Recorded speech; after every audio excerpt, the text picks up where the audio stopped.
Saukland Durham, we will give you straight talk about your case. And we give you over 20 years of experience on Social Security disability cases. And remember, we only get paid if you win. So call me, Chris Saukland, at Boston Holt Saukland Durham, a full-service law firm for all your legal and property needs. The phone call is free. The office visit is free. What do you have to lose? Boston Holt Saukland Durham, your home team law firm. Hi, I'm Jay Farner, CEO of Quicken Loans. Every day people ask me, can I still take advantage of today's low rates? Is it still a good time to refinance? The answer is yes. Now's a great time to call Quicken Loans at 800-QUICKEN. The rate today on a 30-year fixed-rate mortgage is 3.99%, APR 4.19%. Call us today at 800-QUICKEN or go to QuickenLoans.com. That's 800-QUICKEN. Call for cost information and conditions. Equal housing lender. Licensed in all 50 states. NMLSConsumerAccess.org, number 3030. As a small business owner, you make every dollar count. So what could you do with $10? Go to Vistaprint.com today and you'll get 500 high-quality custom business cards for only $9.99. That's less than 2 cents per card. And at Vistaprint, your satisfaction is absolutely guaranteed. So it's never been easier to turn 500 strangers into connections. Just visit Vistaprint.com and use promo code 4444 at checkout. That's Vistaprint.com, promo code 4444. Now, your local forecast. Good afternoon to you. Your forecast across the Tennessee Valley region today will still include a good chance for scattered storms, otherwise a partly to mostly cloudy sky. At times, some rain may be heavy from a few of these downpours across the region, but I think we've got some nicer weather days ahead in the very near future. Around 89 today in Lawrenceburg and Columbia, 90 in Pulaski. We're going to top out at 93 in parts of the Shoals this afternoon. A few storms through the early evening, then partly cloudy, 73 for the low. And looking ahead to a mainly sunny Friday, afternoon highs will top out again in the lower 90s. We're going to stay about the same for your Saturday as well. I'm Ben Luna with your latest weather. 60s, yep. 70s, check. 80s, yes sir. 90s, you got it. 2000s, oh sure. The music of your life. X106, WTNX.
World Series championship game, as we have the 2013 and 14 World Series champs from Tri-Valley, California, looking to three-peat against the hosts from Lawrenceburg, Tennessee. J.P. Plan alongside Stanley G. Wilson and Brad Nielsen up in the booth. Corey Rochelle is down on the field, and they are introducing right now the 13-year-old Babe Ruth World Series, the Southeast Regional team that went down to Ocala, Florida, and finished fourth in the Southeast region. So another team that won the state here through the Babe Ruth League.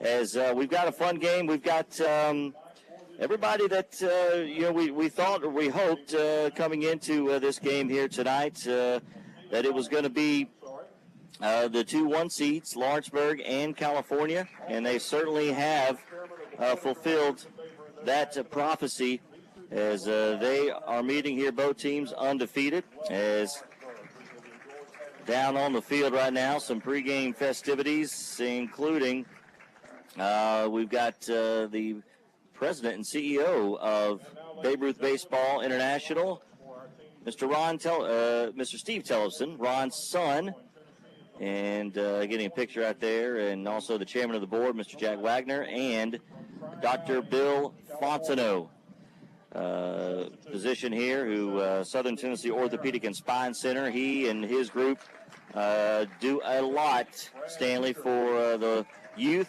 athletes of this whole county.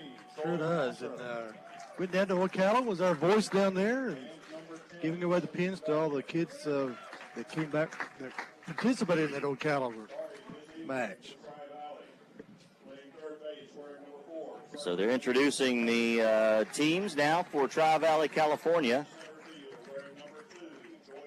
And they'll be wearing their camo uniforms tonight, the tops with the white jerseys, the red caps, and the hosts from Lawrenceburg will be in their gray tops, white pants with the black and orange trim, and the gray caps with the orange power tee. We're going to have a special presentation in the first pitch.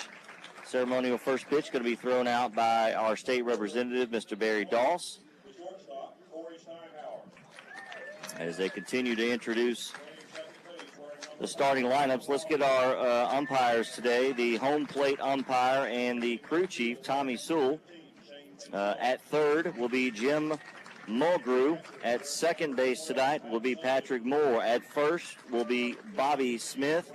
In right field will be Tony Procaccini.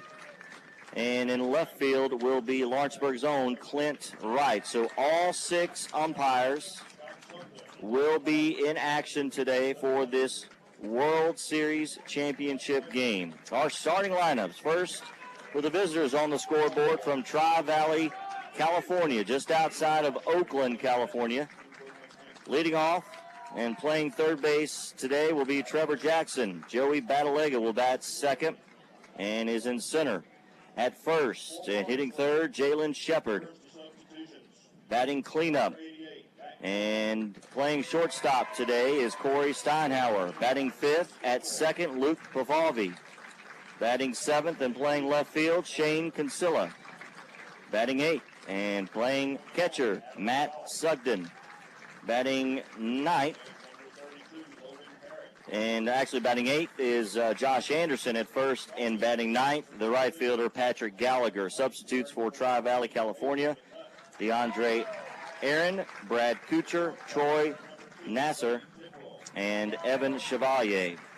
They're coached by Scott Sugden, Mark Pavalvi, and Tony Batalega.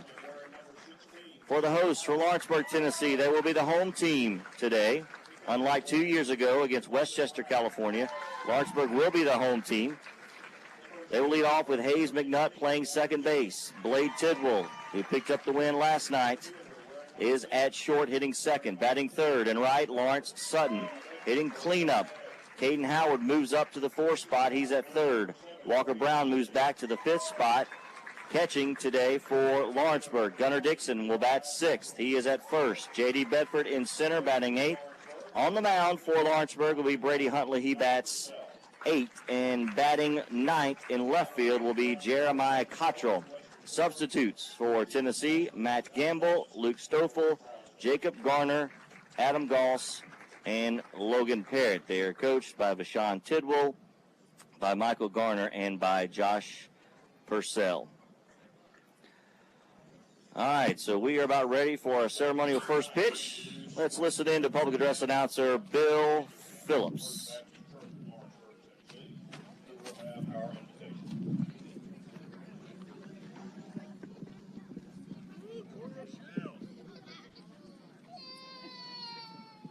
And Pastor Van Landingham, I neglected to mention our umpires this evening. If you could hold up at the plate tonight, Tommy Sewell. Calling third base will be Jim Mulgrew. At second base will be Patrick Moore. At first base will be Bobby Smith. At right field, Tony Procaccini. And at left field, Clint Wright. And if you would please, now, Pastor Van Landingham. All right, let's pray together.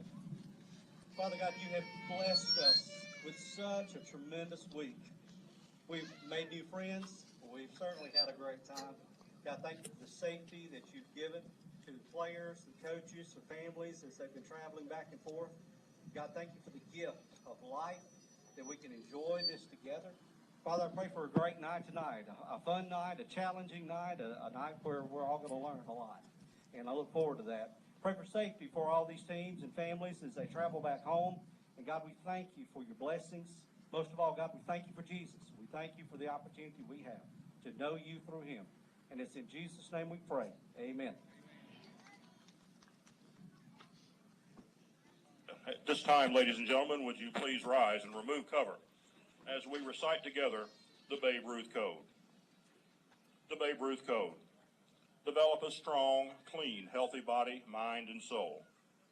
Develop a strong urge for sportsmanlike conduct. Develop understanding of and respect for the rules. Develop courage in defeat, tolerance and modesty in victory. Develop control over emotions and speech. Develop a spirit of cooperation in team play, and develop into real, true citizens. Ladies and gentlemen, our national anthem this evening will be performed by the Kellys. The Kellys are from Lawrenceburg, Tennessee, the birthplace of Southern gospel music. It just so happens that Lawrenceburg has produced a lot of talent from Southern gospel music, and the Kellys are among its history and heritage. Ladies and gentlemen, would you please remain standing as the Kellys perform our national anthem.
Ladies and gentlemen, at this time we'd like to introduce Representative Barry Doss. Barry is married to Shirley Doss and they reside in Leoma, Tennessee. They have 4 children. Barry is a businessman here in Lawrenceburg. He graduated from Lawrence County High School in 1980 and earned his BS in Animal Science and Business from the University of Tennessee in 1985. He is a House member of the 108th through the 110th General Assemblies. He serves on the Board of Trustees for Columbia State Community College. He's chairman for Lawrence and Giles County Fellowship of Christian Athletes and is a representative who serves District 70 for Giles and part of Lawrence County. Representative Doss, the first pitch, if you please.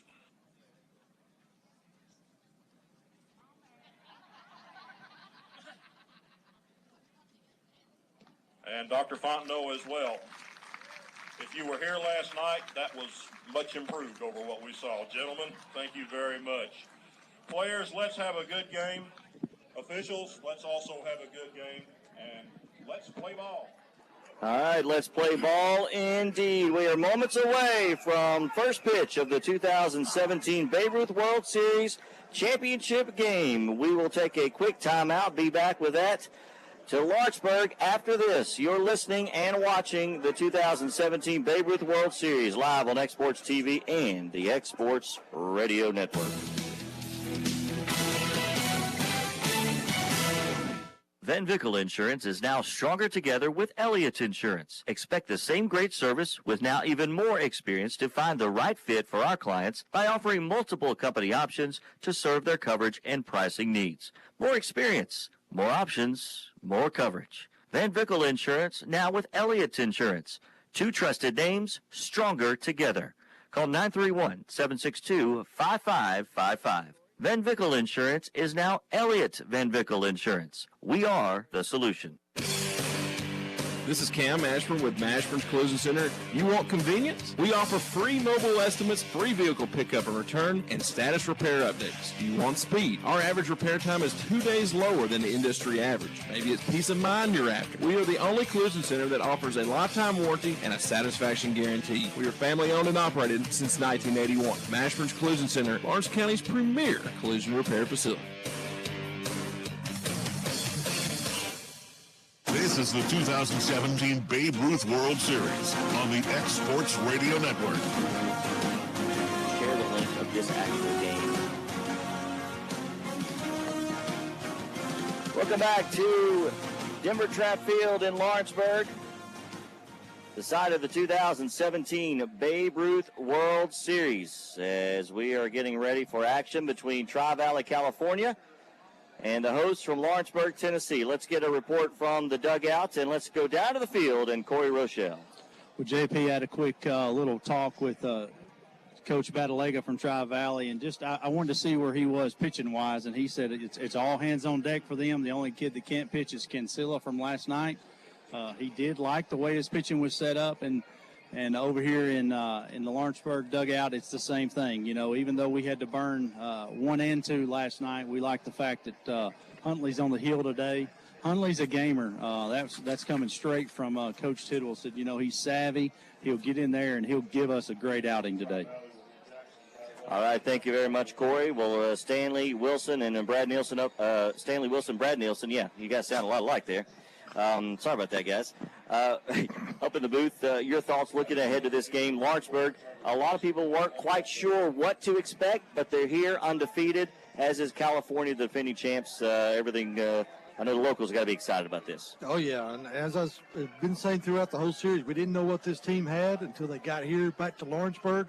But, my goodness, they've shown us a lot, and if they can get their bats going tonight, they got a great chance. All right, first pitch to Trevor Jackson from Brady Huntley. Misses for a ball, and we are underway at 5:06 p.m. Central Time. The second pitch over for a strike.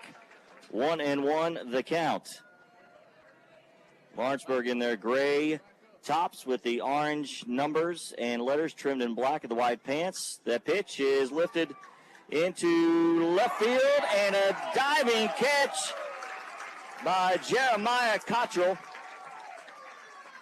And that'll put a little spark in this hometown crowd. One gone here in the top of the first. What an exciting start to the game. Cottrell comes in quickly, makes a diving catch, retires the first batter for California. So the hitter will be Joey Batalega. He squares around, takes it low for a ball, 1-0. Howard at third. Blade Tidwell at short. We've got McNutt at second, and at first is Gunnar Dixon. We'll get the outfield in just a moment. Pitch is fouled back to the netting. In left, we have Jeremiah Cottrell. Center is J.D. Bedford, and in right is Lawrence Sutton. And Walker Brown, of course, behind the plate, catching Brady Huntley. And the 1-1 lifted into right field. And Sutton over towards the line, gets it.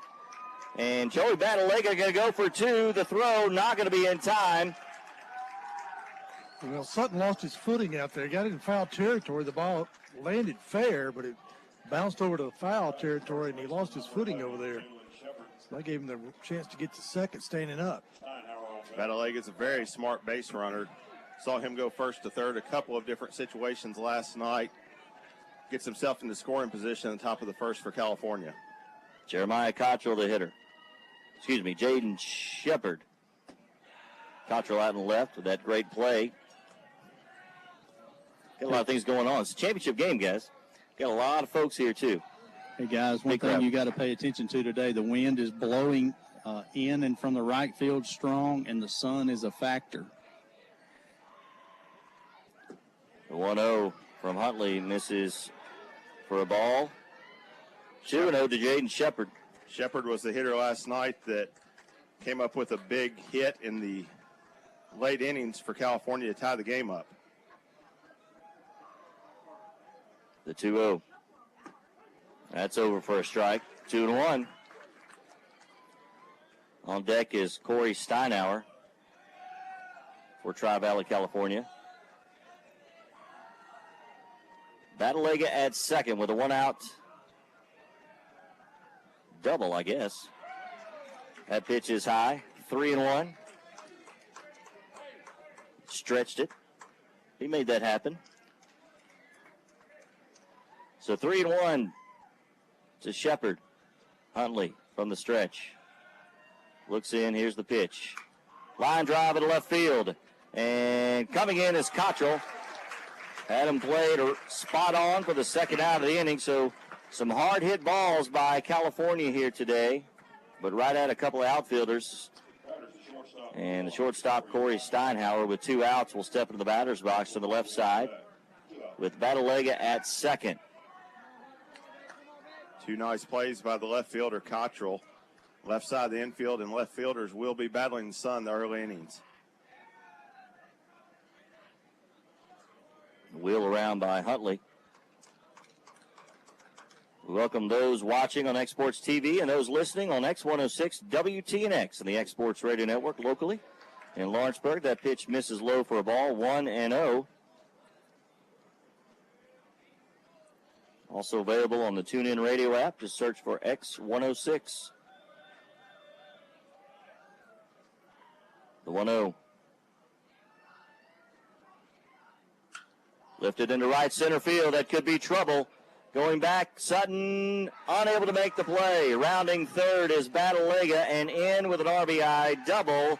Corey Steinauer in California has come up and hit the ball hard here in the top of the first. They lead it 1-0. Yeah, right in the gap between right and center, and that ball just fell. Sutton gave a valiant effort at it. Just couldn't come up with it. Everybody but Logan Parrott and Blade Tidwell available for Lawrenceburg today. They pitched last night in that 11-inning marathon. And the first pitch by Luke Pavalvi goes foul down the left field line. 0-1 the count. They are coming up aggressive at the plate this afternoon. Yeah, they're swinging at the first pitch, looks like. One of the players for Lawrenceburg last night after the game said, was asked who was going to be pitching tonight, and they said Johnny Allstaff is who will be up tonight. So there's no telling who all will run out to the mound tonight for both teams. We could see 7 pitchers, 1 in each inning, couldn't we? Well, there's no tomorrow. White puffy clouds. Forecast of rain later tonight. With the positive vibe, we're going to get this one in. There's a chop. I believe that was fouled. Yep. And the count 0-2 to Luke Pavalvi, second baseman for California. Steinauer at second after an RBI double. California leads it 1-0. They have 2 hits here in the top of the first. Huntley Steps off the rubber. Now looks in at the sign from Walker Brown, the 0-2. Went outside, left it into right field. Lawrence Sutton has a beat on it, makes the grab for the third out of the inning. So we played one half of an inning. California jumps on the board first. They lead it 1-0 over Lawrenceburg, and the home team coming to the plate. This is Exports Radio and Exports TV's coverage of the 2017 Babe Ruth World Series. Back to Lawrenceburg after this.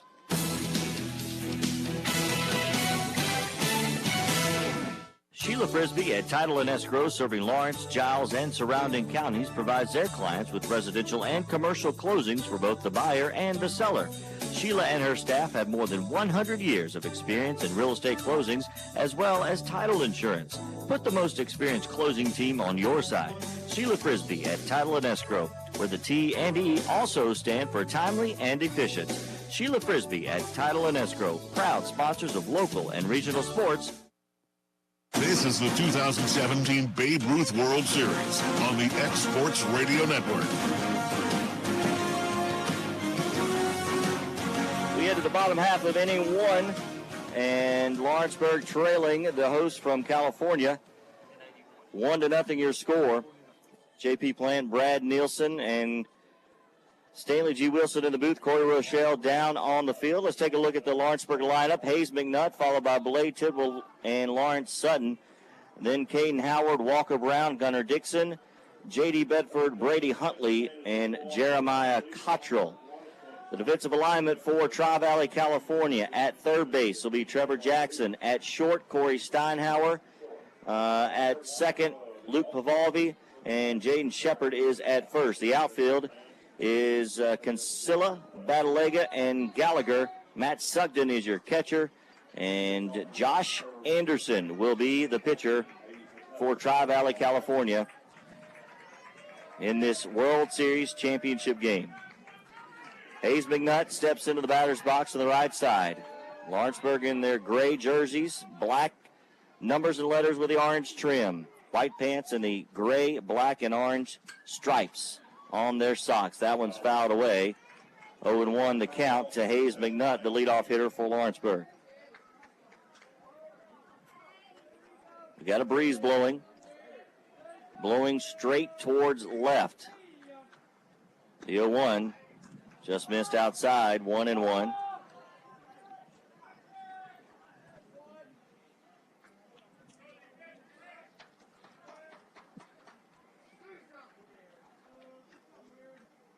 The pitch, missed outside, 2-1. Nice plate discipline by McNutt. 2 pitches barely off the outside. 2-1 coming. Fouled away. Good cut right there, Brad. Absolutely. He's leveled out. Both of the foul balls had a chance to drive him to the right side.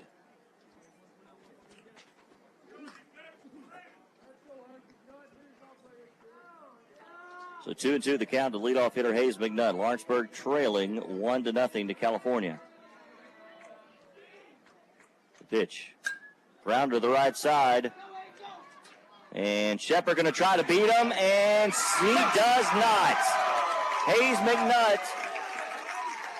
beat out Jaden Shepard. The first baseman tried to take it himself as Anderson was late getting over there. And that's where speed can play in your favor. So a leadoff infield single for Lawrenceburg and Hayes McNutt. Yeah, that speed put pressure on that defense there. Couldn't get the job done. So the hitter is Blade Tidwell. What a pitching performance he had last night. 5 2/3 inning of no-hit ball. As that first pitch is high, 1-0 the count. Struck out 11 in those innings. And clamped down Wisconsin in that semifinal 11-inning win yesterday evening. Throw over to first. Back is McNutt. He's got a decent lead. Here's the pitch. Inside, 2-0. Well, Anderson trying to find the strike zone right now early in the game. He's going to take a little walk behind the mound, compose himself. McNutt with good speed at first can create havoc for this defense. Anderson, a big kid on the mound. Pitch, slow grounder, fouled down the third base side. Yeah, Hayes was trying to go. He kind of leaned over and had to touch the ground to keep from falling down. So let's see what they do here. First move over from Anderson was not real good. I don't know if that's his best or not. As it is a snap throw, he was not set. Anderson looks over at McNutt. Now throws over. Back safely is Hayes. 2-1 the count to Blade Tidwell. California up 1-0. We're in the bottom of the first. Hayes McNutt with a leadoff single. Here's the pitch to Tidwell. Line drive towards the left side of the infield. It gets through. McNutt on at second, and back-to-back singles for Lawrenceburg, and they've got 2 runners on here in the bottom half of the inning.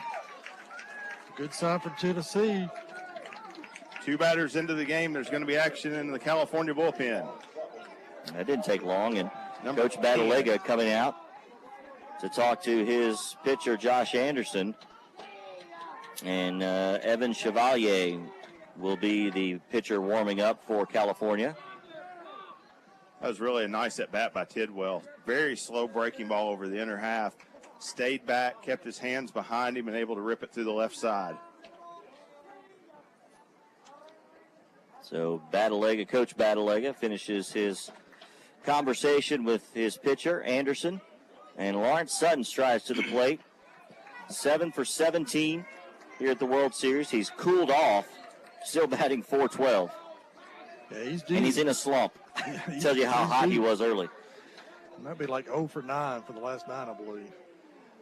So runners at first and second with no outs. In on the grass is Shepard, not holding on. Tidwell. First pitch to Sutton is in the dirt. Sugden with a nice job of blocking that, keeping McNutt at second. Tidwell runs well at first. I'm a little surprised Shepard's not holding him on to keep the double play intact. The 1-0 to Sutton. And a spin around by Anderson. Forcing McNutt to take a couple of steps back toward the bag. Nobody was there. And he's back on the rubber. Looking into Lawrence Sutton with that open stance on the right side. Bat held high, the 1-0. Takes it low on the off-speed pitch, 2-0. He's just missing. With Shepard playing in that far at first, it tells you the pitcher is covering the third base side automatically. Difficulty is going to be second base playing up the middle. It's an odd setup for the defense. 2-0 the count to Sutton. Here's the pitch. All speed inside for a strike, 2-1. And Sutton was obviously taking. Yeah, caught that inside corner. Because that was a pitch he normally would have turned on. 2-1 now. Nobody out. Runners at first and second for Lawrenceburg. They trailed 1-0 bottom of the first. The pitch. There goes Hayes. McNutt back up the middle.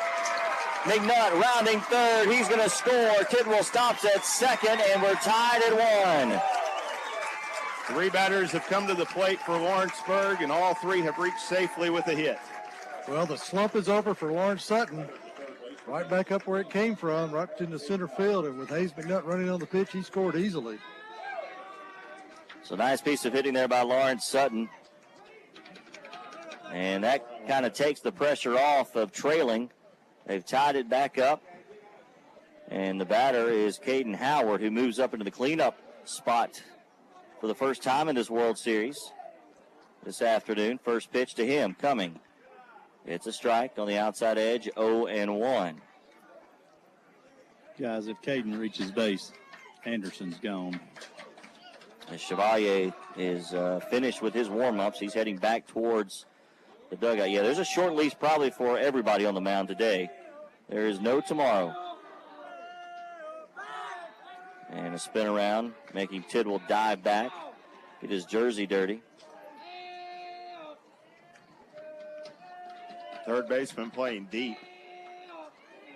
Good bunt down that side could be trouble for California. He squares around and takes the strike. Shepard charging in at first. And I think Howard, Brad, saw what you did. Of course, Lawrenceburg likes to put on a lot of fake bunts. They had a couple of fake squeeze plays last night. The 0-2 to Howard from Anderson. There goes. Nope, he stays. Hit to third. Jackson on to tags the base and on to first in time with a double play. Nice job by Trevor Jackson at third. Picked up the ball, stepped on the bag and across the diamond. Up to second is Lawrence Sutton, but there are 2 outs, and Walker Brown steps into the batter's box. California has to be breathing a sigh of relief after that. Another ball hit decently well, but right at the third baseman. So 2 outs now in the inning. Walker Brown, your hitter. Tied at 1. First pitch. Curveball. Strike. 0-1. On deck, if Walker can reach safely, is Gunnar Dixon. Lawrence Sutton is at second. Pitch. Fastball over for a strike, 0-2. So Anderson has found his zone the last couple of hitters. Outfield playing fairly shallow. Could make it tough to score on a hit. A lot different, Corey, than last night when Wisconsin played extremely deep. I think it 100% has to do with the wind, because down here on the field, guys, the wind's blowing strong. It's blowing easily 15 miles an hour, and the ball that Lawrence Sutton that got to the side of him, it blew it from right to left field. I think that's the reason why he didn't make the play. Throw back over to second. Sutton back easily as Bafalvi coming in from second. 0-2 the count to Walker Brown. There are 2 outs in the inning. Lawrenceburg and California tied at 1, bottom of the first. There's the pitch. Popped him up out of play. 0-2 the count.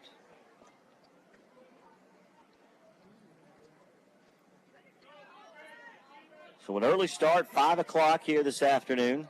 That's the scheduled start for the championship game. It's designed that way in case weather comes in and gives you a little more flexibility with your timing.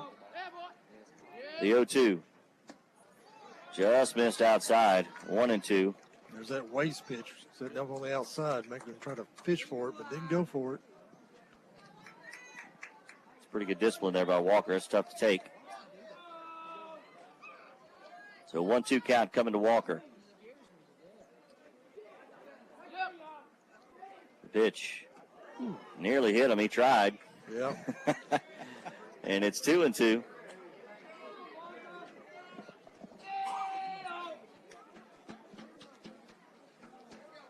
Sutton gets his lead from second. Bafalvi sneaking in a little bit behind him. Anderson comes ready at the belt. Looks back once, twice, now comes to the plate. Grounder to short. And up with it is Steinhauer, and he loses a handle, and now Sutton is caught in a rundown between home and third. And he's still up in the rundown. They call him out for stepping outside of the baseline. Well, good play by Steinhauer, throwing behind the runner at third. He knew he didn't have a play at first, so he threw it behind the runner at third, and then got him in a rundown. All right, so that's the third out of the inning. Lawrenceburg answers, though. We played 1. We're still tied, but it's 1-1 your score. California Lawrenceburg, Exports TV and Exports Radio Networks live at the 2017 Babe Ruth World Series. Who doesn't love being number 1? When your team's dominating the standings, or your favorite band rocks the charts at number 1, it feels good, right? Kind of like how it feels when you have auto insurance with State Farm. Because making you feel like number 1 is an honor your local State Farm agent takes seriously. Through the good times and not so good, your State Farm agent's proud to be here to help life go right. Visit your local State Farm agent, Brad Nielsen, at 708 North Locust Avenue in Lawrenceburg.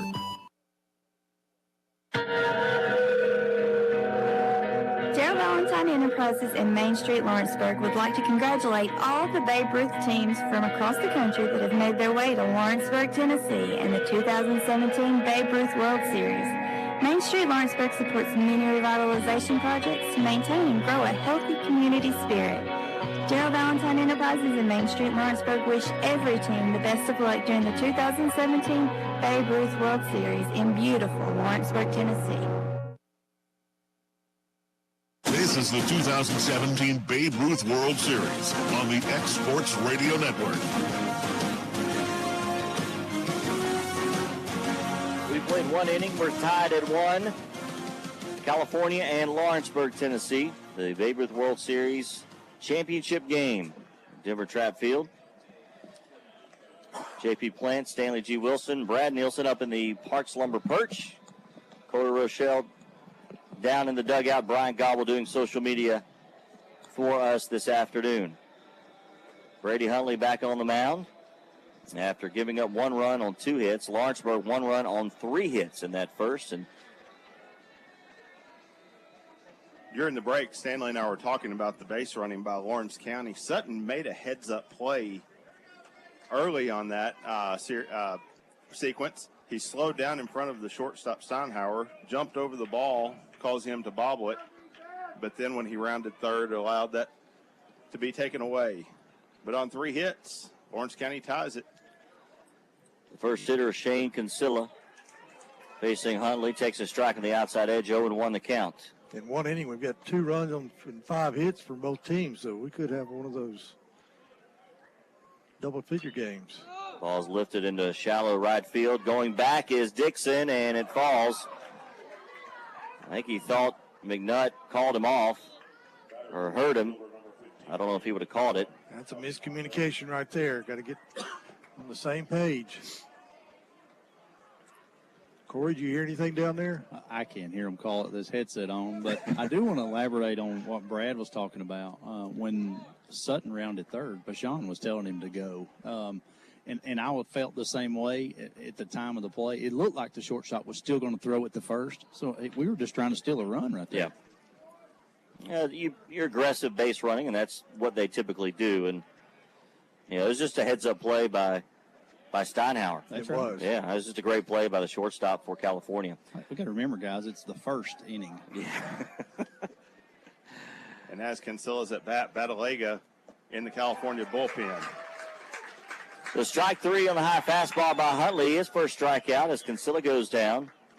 So we saw Chevalier warm up for California, and now you said Batalega, correct, Joey? Batalega, the center fielder. He came in and pitched some last night. Actually, I think he came away with the win. I believe so. As California scored 3 in the bottom of the 7th to beat Florida 5-4. 2 classic games last night. Tell you what, there's a strike on the outside edge. This is setting up to be another one. Yeah, both games yesterday in the semifinals ended in walk-off fashion. The 0-1 fouled away over the first base dugout, where the hosts from Lawrenceburg are this evening.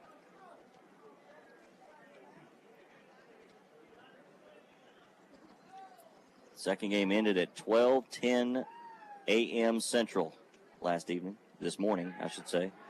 That pitch misses low, 1-2. Wow.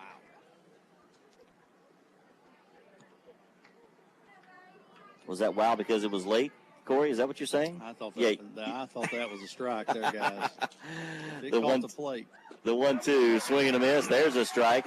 And second strikeout of the inning for Brady Huntley. 2 gone here in the top of the second. Yeah, Huntley looking much more comfortable on the mound here in the second inning. He was throwing good pitches in the first. California had some good at-bats, put the barrel on a few times, but keep it in the strike zone, make the batters earn their way aboard. In the first, he was up a little bit. Ground to the right side. Hayes McNutt with it. And retires Josh Anderson. 1-2-3 goes California in the top of the second. We head to the bottom half of the inning, still tied at 1. Lawrenceburg and California, the Babe Ruth World Series Championship on X-Sports TV and the X-Sports Radio Network.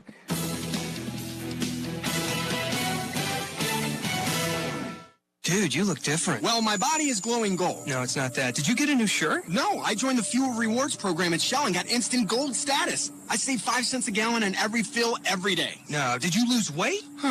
Get rewarded with instant gold status at Shell. Join the Fuel Rewards program now at fuelrewards.com/gold. Restrictions apply. Active gold status required. Introductory offer valid for 6 months after activation. Limit 20 gallons at participating Shell stations. See fuelrewards.com/gold for full details. Shell gasoline available at your local Quick Mart stores. John came in for a hip replacement. Now he spends more time crushing drives and sinking putts. When it comes to your orthopedic care needs, Dr. Bill Fontenot uses the most advanced and innovative procedures. From minimally invasive arthroscopic techniques to state-of-the-art joint replacement surgery, Dr. Fontenot of Southern Tennessee Orthopedic and Spine Center right here in Lawrenceburg will help you return to your active and independent lifestyle. The best part? He's done over 1,000 successful joint replacements. Now that's experience you can trust. This is the 2017 Babe Ruth World Series on the X Sports Radio Network.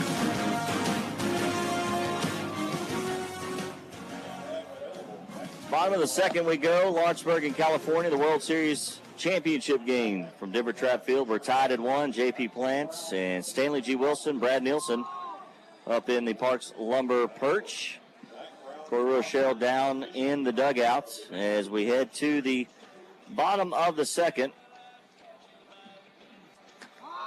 And up for Lawrenceburg will be Gunnar Dixon, followed by J.D. Bedford and Brady Huntley. And for Tri-Valley, Troy Nasser now in the bullpen throwing. Seems like the strategy for California is someone is going to be down there constantly. Keep everybody warm, right? Why not at this point? All right, so Gunnar Dixon batting .375 here at the World Series. 3 for 8 with a couple of runs scored and 3 batted in. Takes the ball outside. 1-0 the count.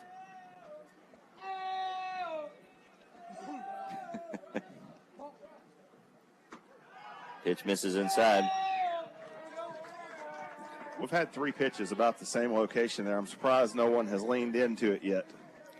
Of course, sounds like we've got a little Beetlejuice going on in the dugout. It's pretty funny. Yep, the 2-0. There's a strike from Anderson to Gunnar Dixon. 2-1 the count.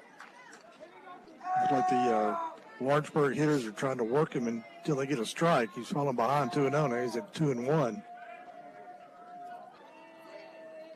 The pitch from Anderson, all speed, slow chopper, but fouled off of Dixon's foot. And the count even now at 2-2.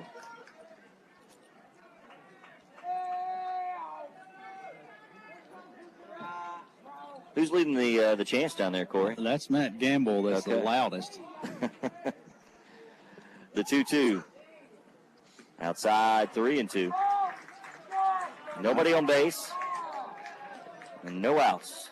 Bottom of the second. Tied at 1. The 3-2. Popped down the right field line and going to get out of play.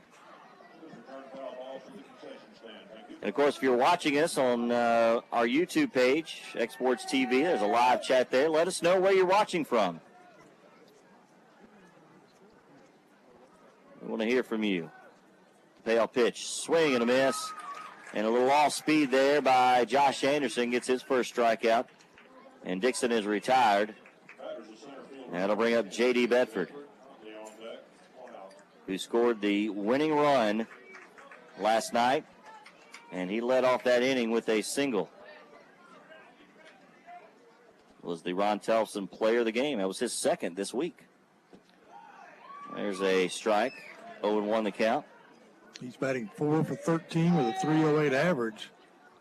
Walked 5 times, though, so his own base is tremendous. He's like a leadoff hitter in the 7th spot. That one's popped down the right field line. Tracking is Shepard and makes the grab. Nice job of staying up on that ball. And there are 2 outs in the inning, and Bedford is retired. Your hitter will be Huntley. Batters the pitcher, number 7, Brady Huntley. On deck, 2 out. So 2 gone and nobody out. Both pitchers starting to settle in just a bit here in the second inning.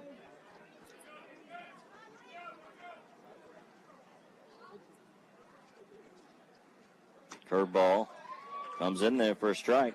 Brady batting 4 for 10 with 6 walks, so his own base is up there too. Yeah, scored 6 times as well.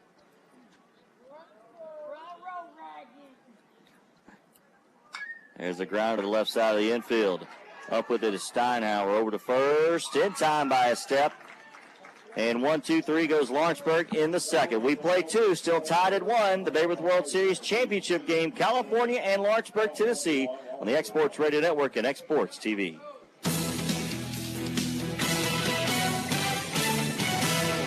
Are you tired of waiting in line for your prescriptions at the big box stores? At Frisbee Apothecary, we will meet you with a smile and give you fast service.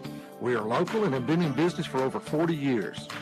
When you're asked what pharmacy do you use, say Frisbee Apothecary. We are located next door to Express Med at 726 North Locust Avenue in Lawrenceburg. You can call us at 762-7223. Come by and check our prices. You may be pleasantly surprised. Frisbee Apothecary. We're local, friendly, and fast. A Health Mart pharmacy. I'm Mike Keith for Elliott Insurance. When you deal with an independent insurance agent, you have someone working for you to find the best insurance at the best price. Elliott Insurance partners with auto owners, and the customer is the big winner. For the last 90-plus years, Auto Owners has offered customers the best in life, home, car, and business insurance. Call Elliott Insurance at 762-5555 and find out how Auto Owners can make you a winner today. Elliott Insurance, a trusted choice partner of the insurers of Tennessee. This is the 2017 Babe Ruth World Series on the Exports Radio Network.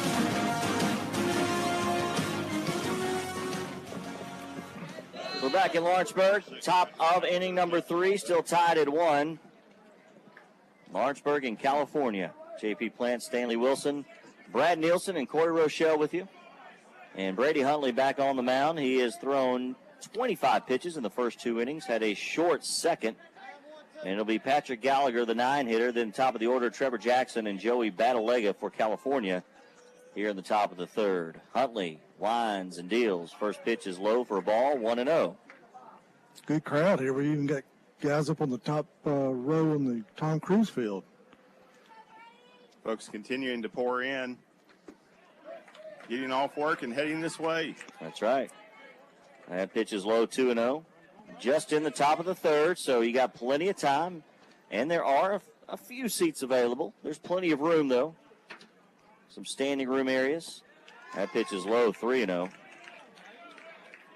Lefty in the pen for California, I believe is number 10. Chevalier again. Chevalier again. The second time, the 3-0. There's a strike from Huntley. 3-1 the count. Chevalier not currently in the lineup, going every other inning to stay loose. The 3-1 from Huntley. There's a strike. 3-2.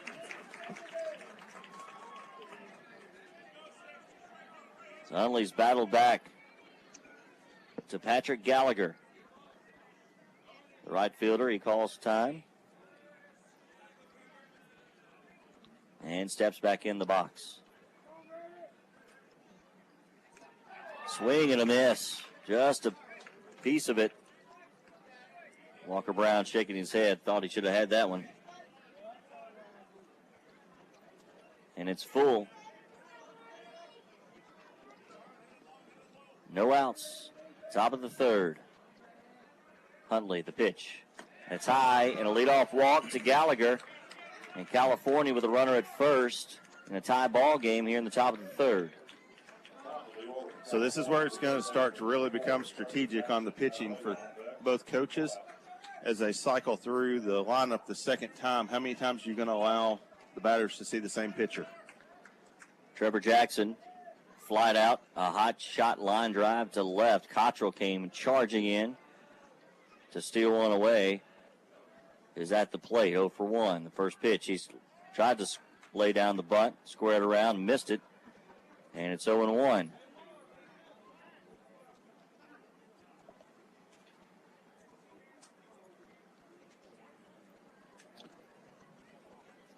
And now got to get rid of some jewelry. Yep.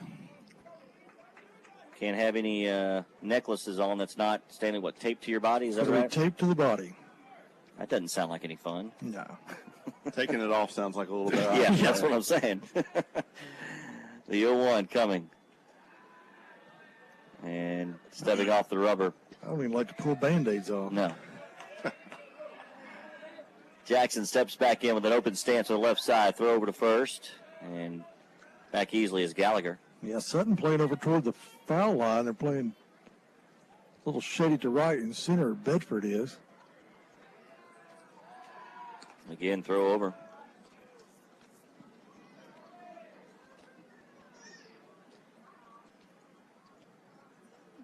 Tied at 1. No outs. Top of the third. Runner at first for California. There goes the runner. Hit and run was on. Fouled away by Jackson. And Gallagher will have to retreat back to first. Really a nice job by Jackson at the plate to foul that one off, not leave his runner hanging on the hit and run.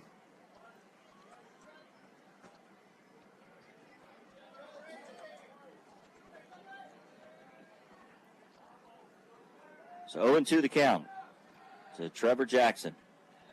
Decent lead by Gallagher. And stepping out of the box is Jackson. Saw California do that quite a bit last night, Brad, against Florida. Seemed like that was every other pitch last night in that game. Either the pitcher stepping off or batter stepping out. Throw back over to first safely is Gallagher.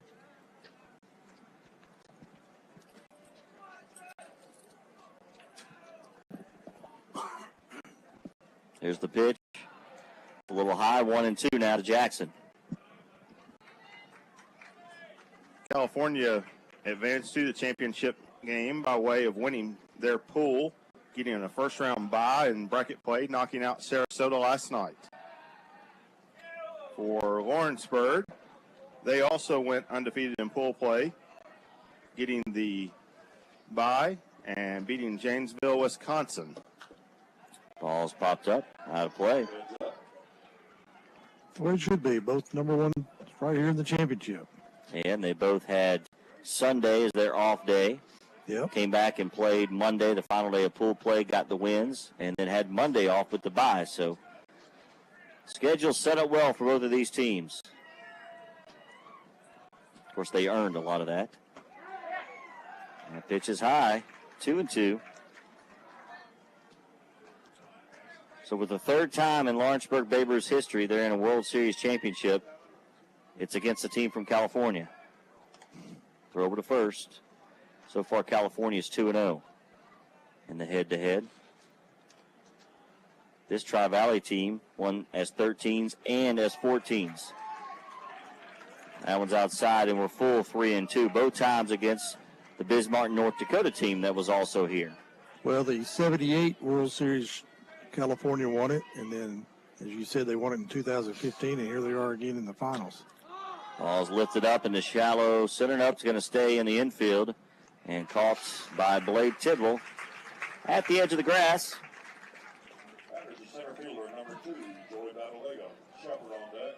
And Batalega will be your hitter. He singled and scored the only run for California. I don't think there's any question he's going to be on the all-tournament team. He's an outstanding baseball player.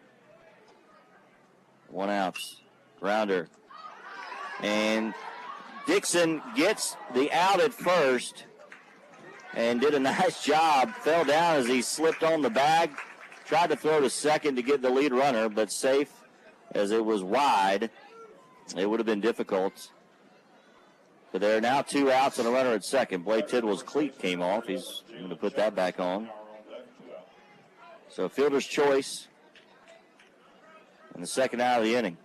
Nice defense there by Gunnar Dixon.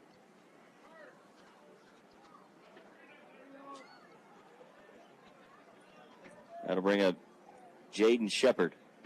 Flew out his first time. There's a curveball, pretty pitch by Huntley. 0-1 the count. It's a good place to pitch Shepard. Keep it away from him. Every ball I've seen him hit in the last 2 nights has been to the left side. 0-1. That one misses.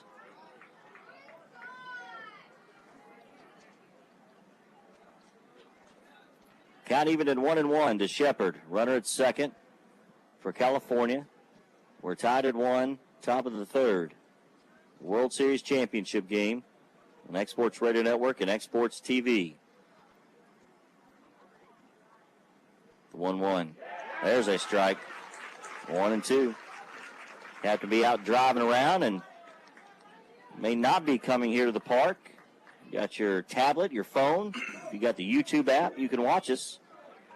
Go to xsportsradio.com, click on the link, or go to YouTube and just search for X Sports TV. It's that simple. Here's the pitch outside. 2-2 the count to Shepard. Huntley now at 44 pitches. Really, the only pitch count that matters today is 95. That's your max. Everybody's going to be resting tomorrow. The 2-2. Line drive over the head of McNutt into the right center field. Rounding third is Gallagher. Throw at the plate, not in time, and on to second is Shepard. The throw too late, and California's up 2-1. An RBI single for Shepard. Really a nice piece of hitting by Shepard. We mentioned pitching him away as everything had been to the left side. Got the barrel on it, floated it over McNutt's head at second for the RBI single. Advances to second off the throw home. You got to cut that ball off early in this game like that. You can't keep these runners in scoring position. The cut man was actually too deep on that play. It was on the home plate side of the mound. So Steinhauer lifts one into deep left field, drifting foul, and into the California bullpen. 0-1 the count. Well, he was on the home plate side there, Brad, but at the same time, Lawrence just overthrew him. He just, he flew it all the way in where too high where we couldn't cut it. Yeah, that's the coaches row here. That's what they were saying, We had no chance. We keep the guy at first base. So 0-1 the count to Steinhauer, who had the first RBI of the game for California, takes a strike. 0-2. He is 1 for 1. That was a double. He stretched out down the right field line. Shepard at second runs very well for a big guy.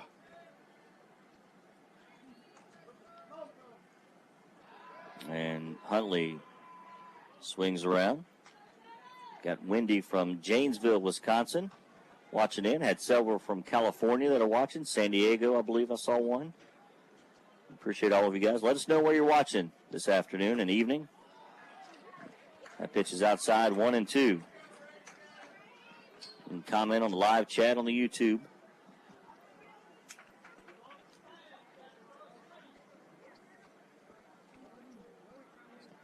One and two the count to Steinhauer, and Huntley takes a step off the rubber. Pretty well played game defensively thus far. 6 hits, no errors between the two teams. And turned on that one, an inside pitch. Count remains 1-2.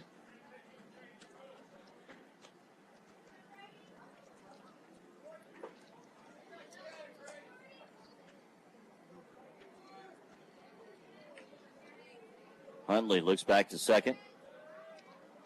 Now looks in to Walker Brown for the sign. He comes set.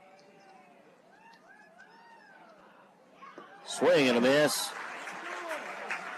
And the bottom dropped out for Huntley. Striking out Steinhauer for the third out of the inning. But California gets a run on a hit. No errors and one runner left on base. We head to the bottom of the third. Your new score, California 2, Lawrenceburg, Tennessee 1.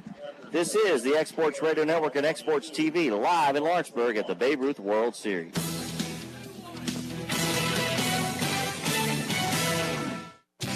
Hey, this is Cam Ashburn with Masters Closing Center, and we've been in business for over 34 years, and we believe our most important attribute is honesty. When it comes to working over 700 cars a year, you're going to make mistakes, but we vow to always make it right. And I want to thank all of Lawrence County, because without you and all of our wonderful customers, there would be no us. Come by and see us today directly behind the Brass Lantern, home of the lifetime warranty and Lawrence County's most convenient collision repair facility.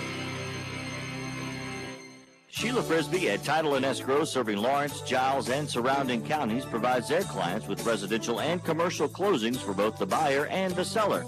Sheila and her staff have more than 100 years of experience in real estate closings as well as title insurance. Put the most experienced closing team on your side. Sheila Frisbee at Title and Escrow, where the T and E also stand for timely and efficient. Sheila Frisbee at Title and Escrow, proud sponsors of local and regional sports. This is the 2017 Babe Ruth World Series on the X Sports Radio Network. The announcer's wardrobe has been provided by HD Inc. For all your screen printing and embroidery needs, give owner Phil Hooper a call at 931-201-2961 or email him at hdinc2010@gmail.com. HD Inc., the official apparel provider of the X Sports Radio Network. Jeremiah Cottrell will lead things off here in the bottom of the third. We'll take a strike. 0-1. Then back to the top of the order, Hayes McNutt and Mr. Blade Tidwell. 2-1, California leading. Pitch outside, count even at 1-1. 35 pitches on the day for Anderson.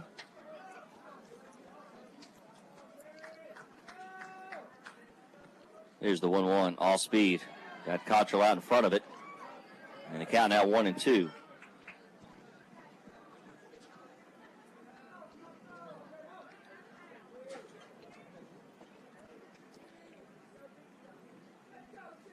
Anderson kicks and fires.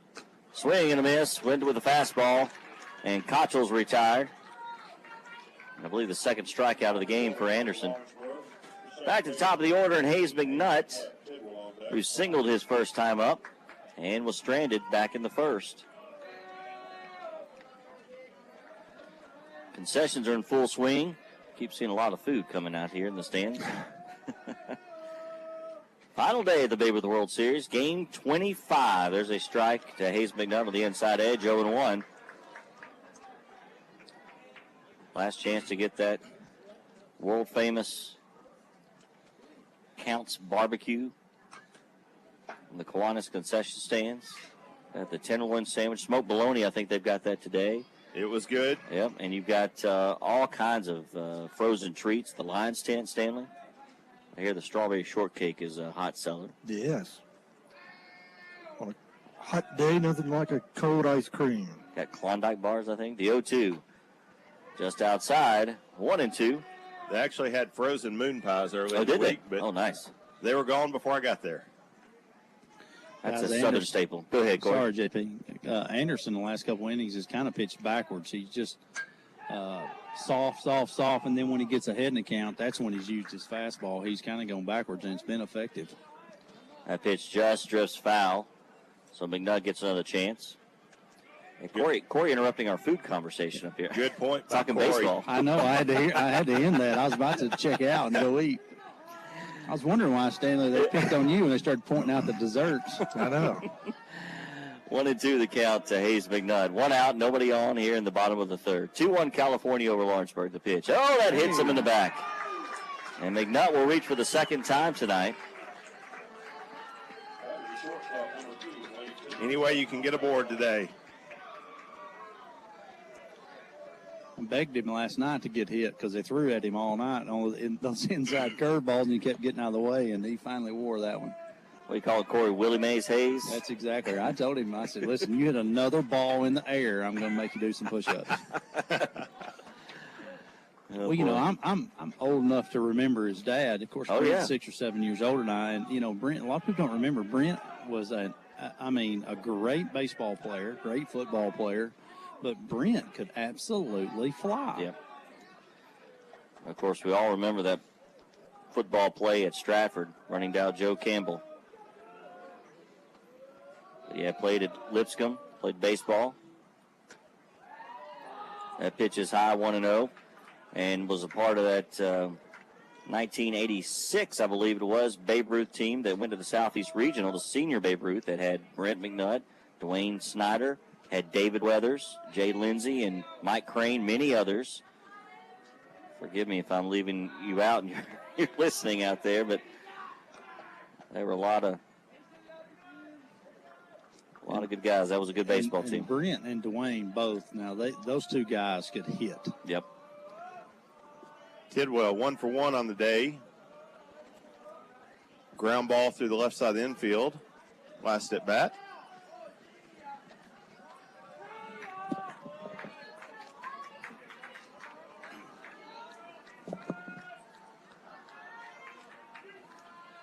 Throw over to first.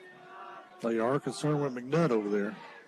They are, and I'll be honest with you guys, I don't know. I've been over here now for 2 or 3 games, and I haven't paid a whole lot of attention to their signals, but I think Hayes is about to take off right here. So everybody's talking to everybody now. Sugden goes out to Anderson. Blade goes to talk to his dad, Deshaun. You got somebody at the plate that handles the bat very well, can protect the runner if it's near the strike zone. Throw back over. That's a little too close. I don't necessarily think in this situation with 1 out that you're going to hit and run with Hayes as speedy as he is. Just try to get him down there and then get 2 opportunities to drive him in. Ball lifted into shallow left field, and it's going to get down for a base hit. So just enough to get out of the infield and over the head of Steinauer. McNutt down to second, and Tidwell 2 for 2 today. 2 singles to the left side for Tidwell. And just like the first inning, McNutt and Tidwell get on, this time with 1 out, and Sutton is your hitter.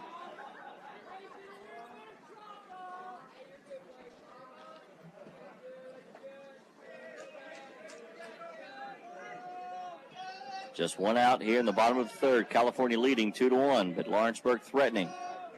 The tying run at second.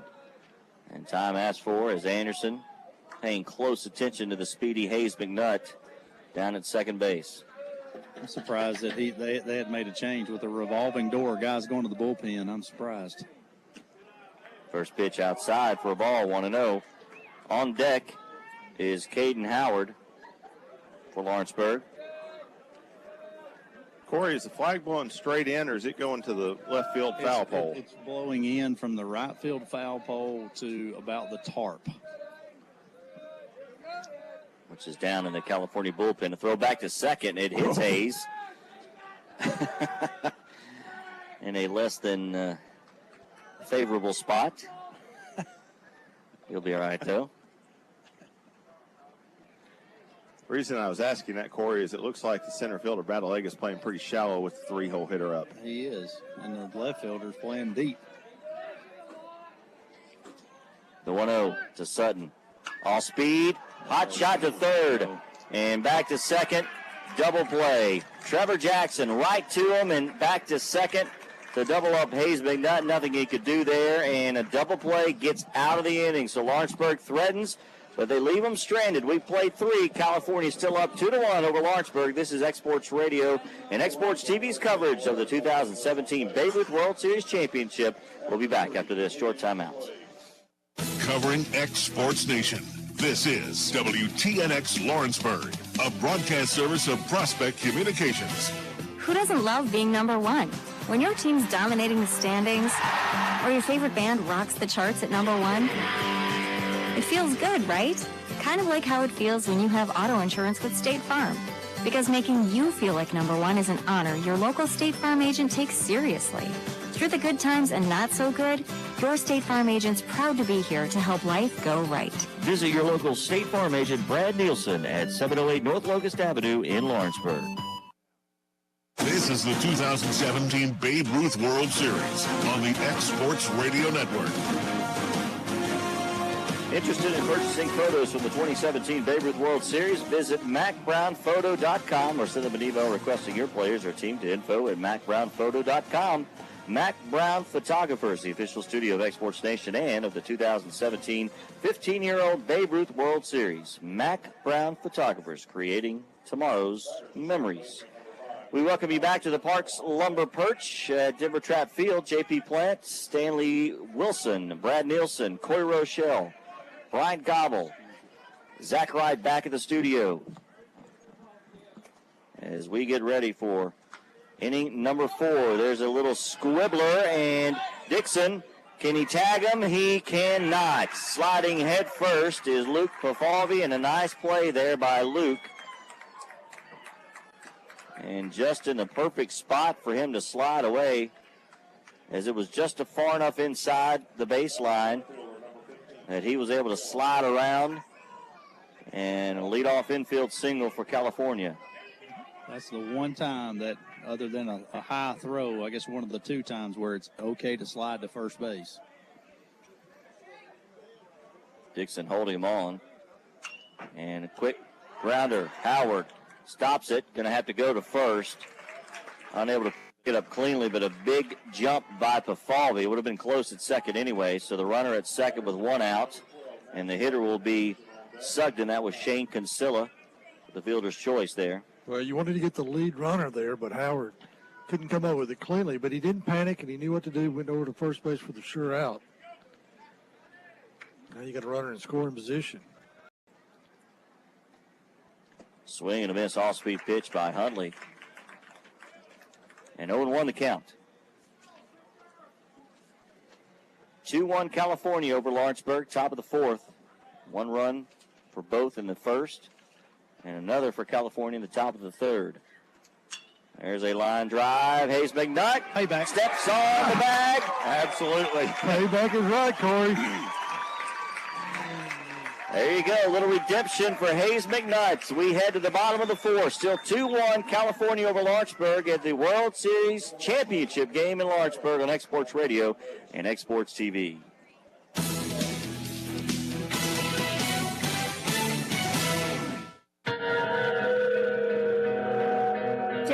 Enterprises in Main Street, Lawrenceburg would like to congratulate all of the Babe Ruth teams from across the country that have made their way to Lawrenceburg, Tennessee in the 2017 Babe Ruth World Series. Main Street Lawrenceburg supports many revitalization projects to maintain and grow a healthy community spirit. Gerald Valentine Enterprises in Main Street, Lawrenceburg wish every team the best of luck during the 2017 Babe Ruth World Series in beautiful Lawrenceburg, Tennessee. This is the 2017 Babe Ruth World Series on the Exports Radio Network. 2-1 your scores. We head to the bottom of the 4th. The Babe Ruth World Series Championship. Let's head down to the field and an update from the dugout. Here's Corey Rochelle. Well, guys, like we were talking right there before the break, our coaching staff, the personality of this coaching staff is very even keel. There's no highs and there's no lows. And right now, I think we just need a spark, and whether it come from a player or one of the coaches, just throw some intensity into this team a little bit and give us a little bit of spark. Because, we hadn't outright made any mistakes. We just haven't been as sharp as we have been in the past. And I think if somebody, again, it could be a player, it could be a coach, but just throw some intensity and life in this group, and I think we'll get going. Thank you, Corey. Caden Howard, Walker Brown, Gunnar Dixon will lead things off for the host from Lawrenceburg, Tennessee. The bottom of the 4th, they trail California 2-1. 2 runs on 4 hits, no errors for California. 1 run on 4 hit for Lawrenceburg. Waiting on the right fielder, Gallagher, to get over to his position as he was in the bullpen. Swap gloves out quickly and heads to right field again. That's the second time we've had to wait on an outfielder to get out there after being in the bullpen. That's a long run. He's been over just a little bit. See if Howard can hit one out to right field, make him run. Pitch is inside for a ball, 1-0.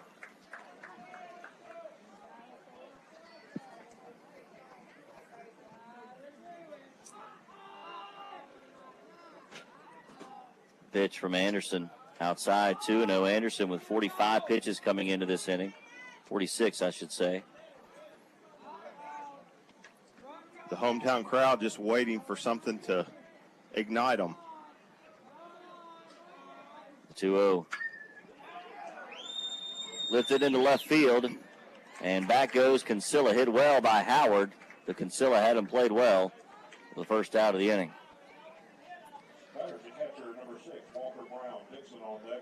Yeah, there's that just kind of anticipation, anxiety in the air. You can feel it a little bit. Well, just as I was talking about that intensity, hey, guys, the crowd can throw the intensity into these guys. There's a strike on the outside edge to Walker Brown. The fielder's choice 0 for 1. Today hitting .278 coming into this ball game. A 6-run score, 3 runs batted in. I think if we told everybody in the stands they can't eat until we get ahead, they'd probably get excited. The 0-1 grounder, and it's going to be picked up at second by Pafalvi. Beat it out. Fumbles it, and Walker Brown is going to make safe to first. So the first error of the ball game, just a little bobble by Pafalvi. Maybe a little loss of concentration on that slow roller. And Walker Brown is safe at first with 1 out. And the hitter is Gunnar Dixon.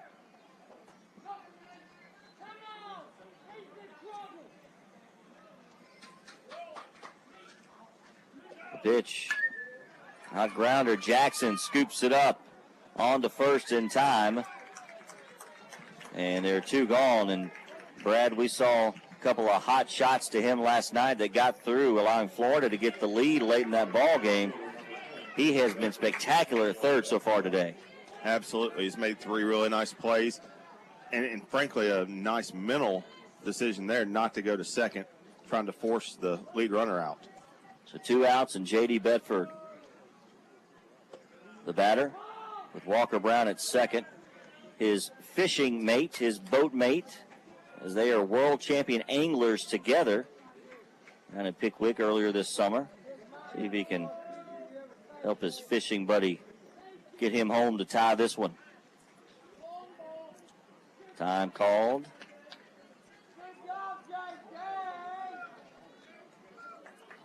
Game moving quickly as we're already in the bottom of the 4th. Yes, it is. The 1-0. That one bumps up on Sugden. He can't find it. Walker Brown goes to third. And just 90 feet away from tying this one up. And a 2-0 count coming to J.D. Bedford.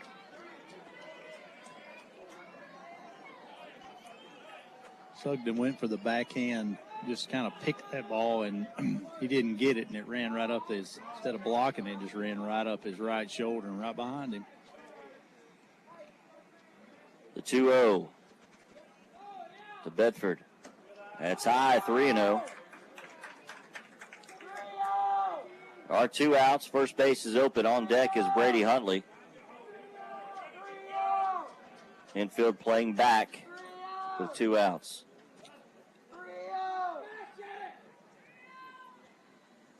There's a strike. 3-1 now to J.D. Bedford.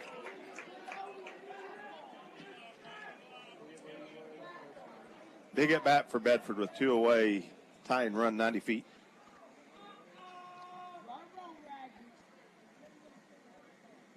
(3-1) right at Pafalvi. A hot shot by Bedford. He tattooed it, but Pafalvi was right there, picked it out of the sky for the 3rd out of the inning. So Lawrenceburg leaves another one stranded. They still trail 2-1 after 4. We head to the 5th. Lawrenceburg in California, the Babe Ruth World Series Championship. You're listening and watching X Sports TV and X Sports Radio. Back after this.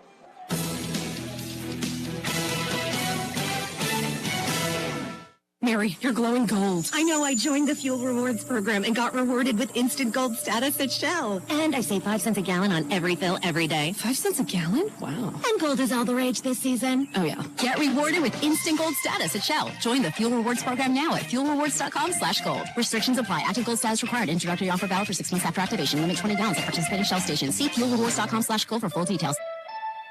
Shell gasoline available at your local Quick Mart stores. This is the 2017 Babe Ruth World Series on the X Sports Radio Network.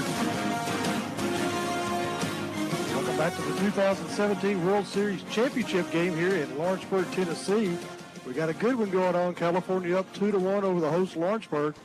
And Brad, we got a lot of folks from all over listening to us. One in Hawaii. I want to say thank you for listening. And also from Round Rock, Texas. Absolutely. Batalega family watching in Hawaii. And Dee's family cheering for Brad Kuchar of Tri-Valley from Round Rock, Texas. Glad to have you on the board. So Hawaii's the furthest thus far, I believe.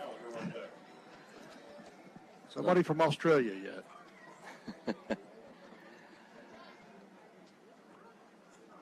So Josh Anderson, the pitcher for California, will lead things off, followed by Patrick Gallagher, and then the top of the order, and Trevor Jackson. 2-1 California up. Brady Huntley still on the mound. First pitch is over for a strike. That's the 55th of the evening for Brady. It's been fairly efficient so far. Only giving up 4 hits. The 0-1. That one's low. 1-1. California just able to get that extra hit with runners in scoring position. Lawrenceburg has left at least 3 or 4 runners stranded here so far. It's a grounder right back. Huntley knocks it down on to first in time. Good job, Brady. Yeah, that's good hands right there, guys. Good reaction, wasn't it? Yep. Sun really starting to beat down on the left side of the infield. Everybody got glasses down there, Corey, on the left side? I don't see any glasses. I don't think we've got any about well. Caden has some at third. First pitch to Patrick Gallagher is over for a strike. 0-1. He walked his first time up and came around to score. The second run. That ball's lifted into left field, and it is just foul. As we have umpires, 6 of them here for this championship game. So home plate, first, second, third base, left and right field line. Just before the 0-1 pitch, Cottrell in left field for Lawrenceburg. And again, doing it now, holding the glove up to get relief from the sun. That one bounces up there. Doesn't even hit the dirt. 48-footer. Yeah, I was going to say. Held on to that one a little too long. If you're going to miss bad 0-2.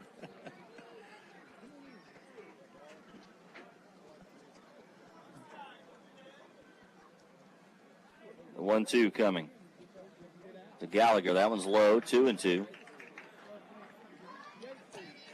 I'm down there laughing to myself, guys, because that pitch before that one literally hit in the grass. It didn't get to the dirt. That's right. Didn't make the circle. That looked like some ceremonial first pitches. That's right. And Gallagher steps out of the box. The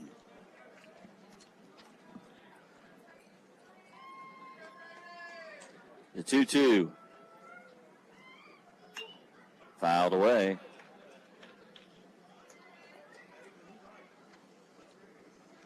One out. We're in the top of the 5th.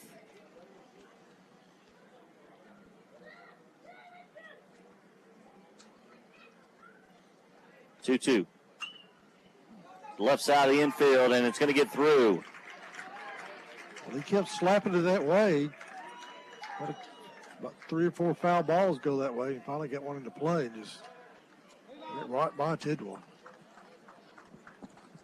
Gallagher on board for the second time for Tri-Valley.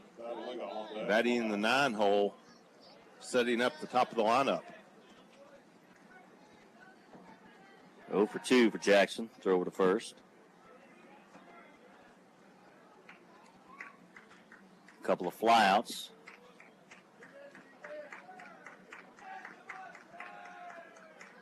Huntley to the plate, squares around, pulls it back, does Jackson. It's high, 1-0.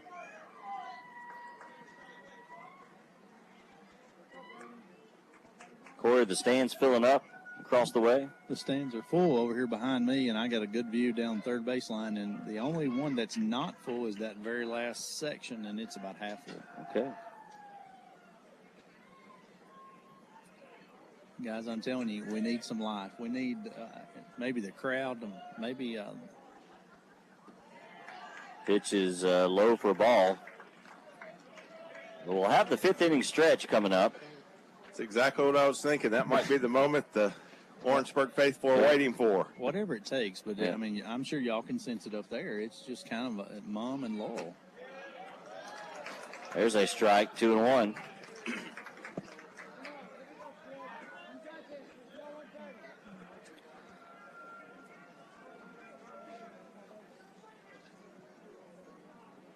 Time called for as Jackson steps out of the box.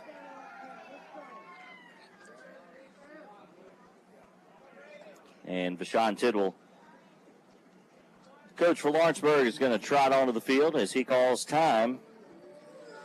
And we'll have a break in the action. And while we do, speaking of Bashan Tidwell, his brother, guys, Justin Tidwell, is a coach of the Loretto Dixie Youth 9 and 10-year-olds as they went to the AAA Baseball Dixie Youth World Series. And they won the state, went 6-0.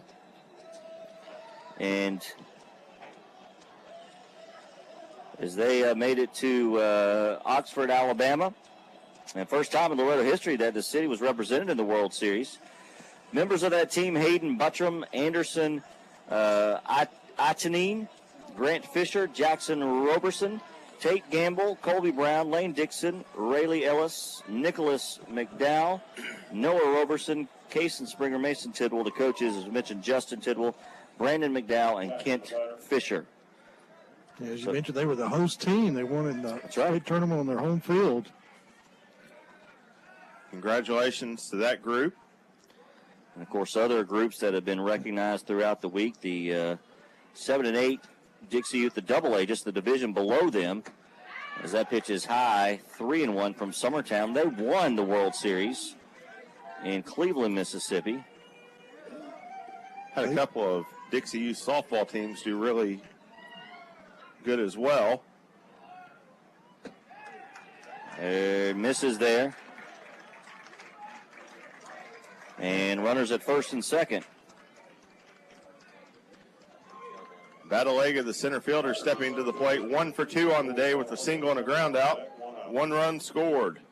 He's in the first base dugout.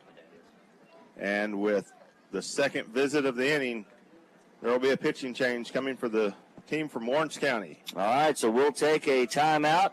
2-1 your score. California up on Lawrenceburg. The Babe Ruth World Series Championship game live on Exports Radio and Exports TV. Back after this.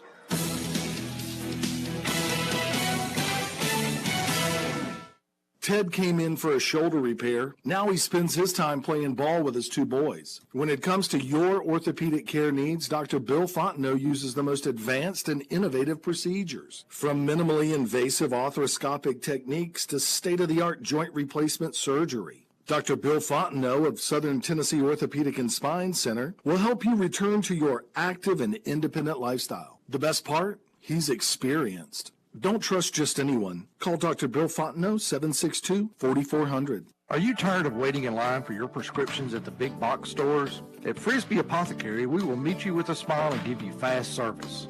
We are local and have been in business for over 40 years. When you're asked what pharmacy do you use, say Frisbee Apothecary. We are located next door to Express Med at 726 North Locust Avenue in Lawrenceburg.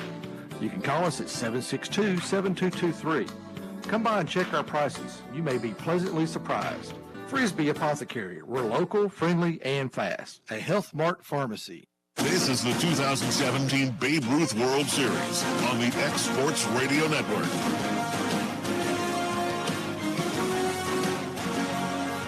New pitcher for Lawrenceburg will be Jeremiah Cottrell. And Hayes McNutt will make his way to left field. Brady Huntley goes to second. So those are your defensive changes for the host team from Lawrenceburg. And he'll be facing Joey Badalega with the runners at first and second. There's 1 out here in the top of the 5th. California up 2-1.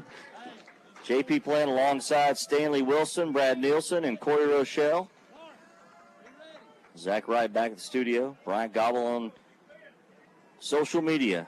Cottrell spins around and makes Gallagher take a headfirst dive, get his jersey dirty. Yeah, came a little short on the dive back. First pitch from Cottrell. Strike on the outside edge. Nice job by Cottrell getting ahead early. And Stanley, is this the first appearance he's made? I believe so. I don't think I'm we've trying to seen remember Cottrell on the mound yet. The 0-1 outside, 1-1.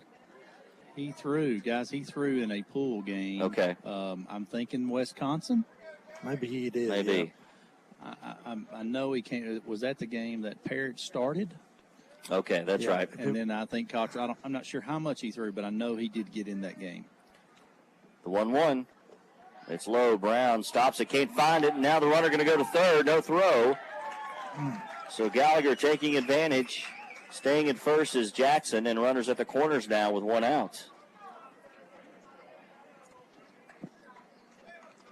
Nice heads-up base running by Gallagher, as that was all the player. Coach cannot tell him to react that quickly. Walker Brown now. We'll go talk to his pitcher. Make sure they're on the same page with their signs. Yeah, I hope that Walker wasn't confused on that pitch right there.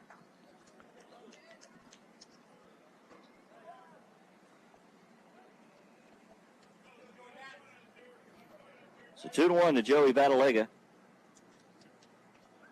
Single and a ground out, 0 for 2. Or 1 for 2, I should say.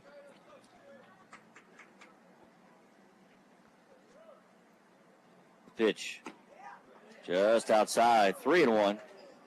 Well, he's got to come to him right here.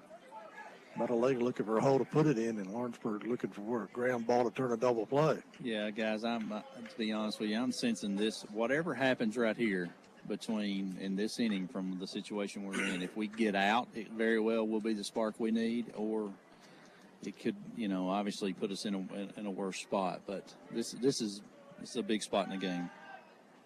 Throw over to third. Back easily is Gallagher. And it doesn't get any easier as Shepard is on deck with a big stick. Batalega now with the 3-1 hitters count, and Cottrell steps off the rubber. I wish Batalega had hit a one-hop missile to Blade right where he's at, and he could take it on his own and get us out of this inning. That would be nice.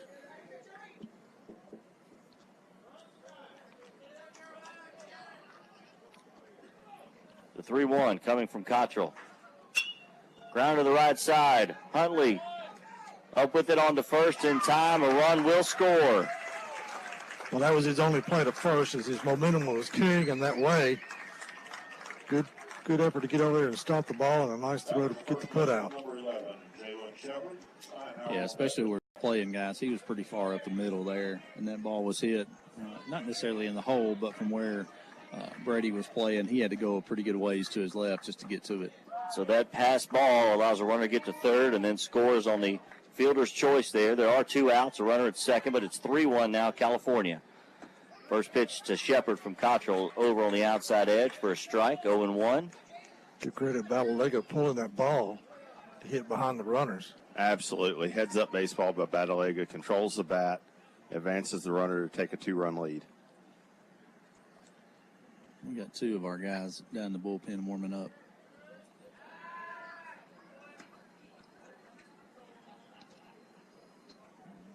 California has action as well. 0-1 to Shepard. He is 1 for 2 today. Lifts that into center. Going back is J.D. Bedford, makes the play for the 3rd out of the inning. So California puts another one up on another hit. No errors and 1 runner left on base. We head to the bottom half of inning 5, and we'll keep it right here as it is time for the 5th inning stretch, and the master of ceremonies, Paul Plants. 4.5 innings of play. Tri-Valley, California 3, Lawrenceburg, Tennessee 1. To paraphrase our good friend Charlie Daniels, it is great to be alive and be in Lawrenceburg, Tennessee, watching championship Babe Ruth baseball. What do you think? Hasn't this been a wonderful week of baseball with all these young men exhibiting their outstanding talents for us? You've seen some wonderful games last night. Certainly was no exception. And this is a pretty good one right here. All right, it's the 5th inning. Come on down there on third base side. Let's stand up. Everybody up. Everybody, everybody. Everybody up. Everybody, everybody.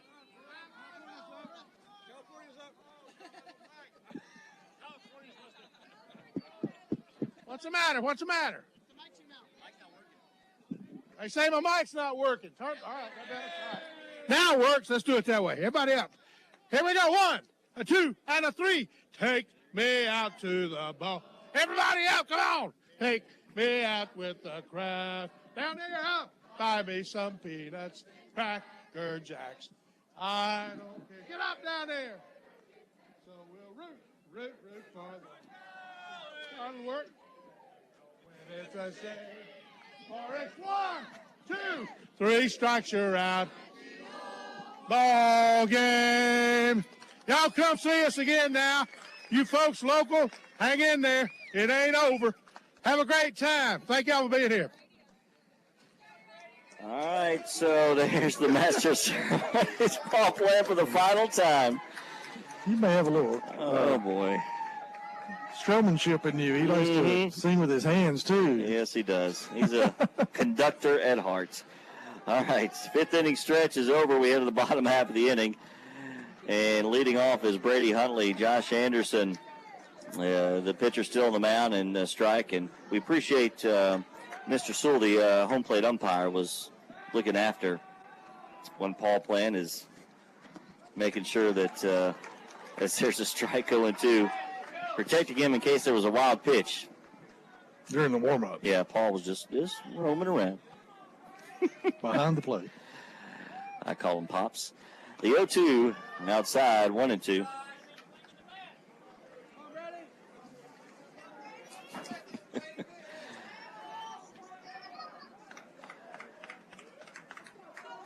One and 2 to Huntley.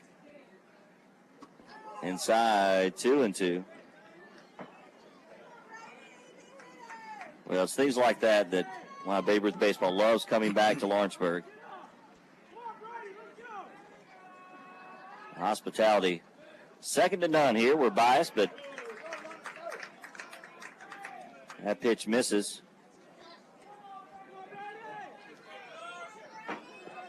Full count. Huntley looking to get aboard for the home team in the bottom of the 5th. Corey says we need a spark. Home team does. Crowd trying to get into it. The 3-2 lifts to right side and gets over the outstretched glove of Jaden Shepard, and that's saying a lot. He stands at least 6'5", and Huntley with a leadoff single. All you need to take me out to the ballpark. Let's go. Come on. And that's going to do it for Anderson, I believe, guys. I believe it's going to be Joey Batalega coming in from center as he's headed over to the dugout. Usually swaps out a glove, takes off the tape, batting gloves, and another 3 or 4 minutes of changing the wardrobe. But Anderson got to the 63 pitch count, 24 balls, 39 strikes, did a good job. All right, so we'll tell you about the defensive changes for California. Lawrenceburg, the leadoff runner on here in the bottom of the 5th. They trail, though, 3-1. We'll take a timeout. You're watching and listening to Exports Radio and Exports TV's coverage of the 2017 Babe Ruth World Series Championship game live in Lawrenceburg, Tennessee. Back after this.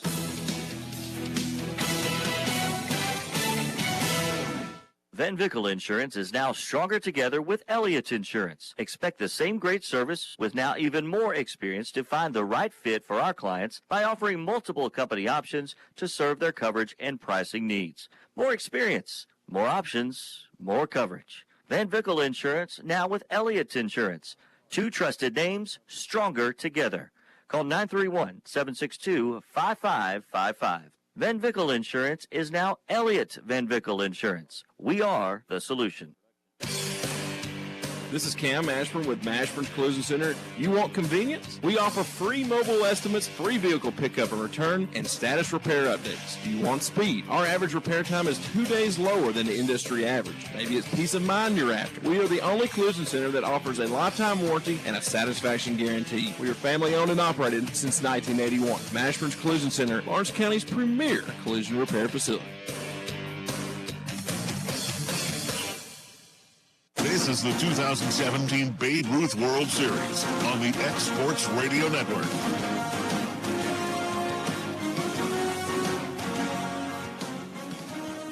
New pitcher for California, Joey Batalega. comes in from center field, and Dimitri Aaron comes off the bench to go to center. Josh Anderson will take a seat in the dugout for head coach Batalega. And we're going to have a pinch hitter as Matt Gamble, big number 88, the lefty, will come in and pinch hit.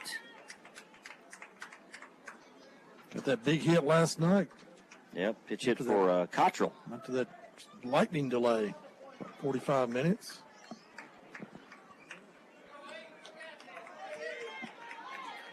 So Gamble. You know, I thought about it. If that game could have held up like it did after he had that hit and scored the run, he could have been player of the game with just one swing. Absolutely. He was in consideration for it as I stepped next door for a moment during the game last night. First pitch from Batalega, way high, 1-0. Slipped out of his hands a little bit. He's going to go grab a little of the rosin. Huntley at first led off the inning with a single. We're in the bottom of the fifth. California up 3-1 over Lawrenceburg. Throw over to first. Back safely is Brady. Hayes McNutt, the top of the order, on deck.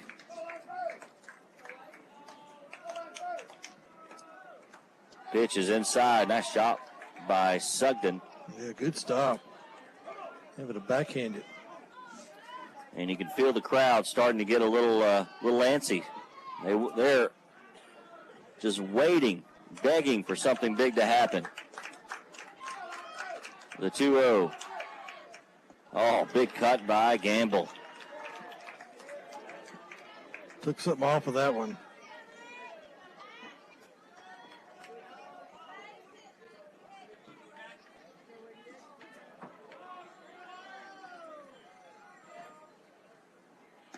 The 2-1. Outside, 3-1. Which just misses. Gamble, the lefty. A lot of real estate in right center field right now. Let's hope he's patient. The 3-1. Pulled it foul. Just beyond the outstretched hands of our Corey Rochelle. Just out ahead of it. I don't move so well these days. Yeah.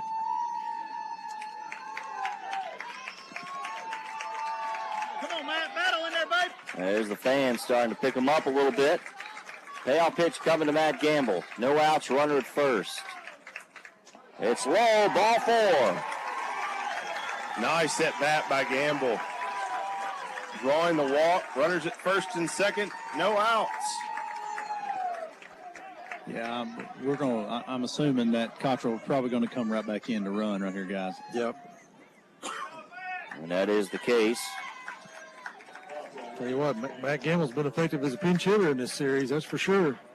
You know, he got behind in the bat last night. You know, you can't emphasize enough him hanging in there. Hey, atta baby, atta way to fight. There you go. Got a high five coming off the field.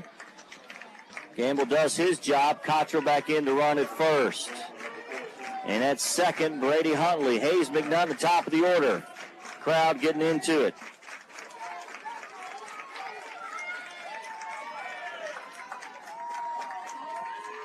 Bottom of the fifth, California up by 2, 3-1. Both teams with 5 hits, California with 1 error. First pitch from Batalega. Hayes squared around, pulled it back. It's outside, 1-0. No one even close to holding Huntley at second.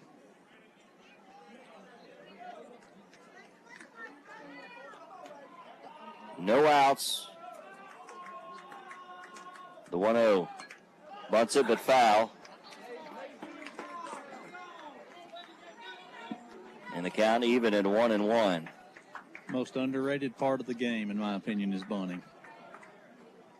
He's trying to drag bunting down that third base line. Well, in this situation, my thought is it's a sacrifice. You know, square early, get it down, get it fair. Your job's to move these guys. You're not. I mean, if you get on, great, but your job's to move them. You have to make the third baseman field it in this situation. Shepard in at first. He lays it down, pushes it down the first base side, bobbled, and Hayes just thrown out at first as Pavalvi covering. but he does his job. The sacrifice works. Runners at second and third with one out. So the tying run in scoring position, and Jeremiah Cottrell at second. And Blake Tidwell, the hitter. Steps in 2 for 2. Both singles to the left side. Now the crowd's into it. There we go. Again, no hold at second base, allowing Cottrell to get a nice lead. First pitch, big swing. Just fouled it off Sugden's mitt. 0-1 the count. Yeah, Blake could put one out there in the outfield and get it down. That could score 2 here and tie it up. I'm really surprised that obviously they're not intentionally walking. I'm surprised it's kind of not the intentional in this situation. So the 0-1 coming to Blade Tidwell. Swing and a miss. Was expecting an off speed, couldn't catch up to the fastball. 0-2. Wade going to have to battle with 2 strikes. Sutton is on deck. One out in the inning. Lawrenceburg trailing 3-1. But 2 runners in scoring position. That one's outside, 1-2. Well, he's got to shorten up that swing here and hit it to the right side. Hit it behind the runners. Maybe that'll score 1 run. We'll give up that run and get it within 1. Huntley at third. Cottrell at second. Both middle infielders back. Would be a run on a ground ball up the middle. That pitch misses low. 2-2.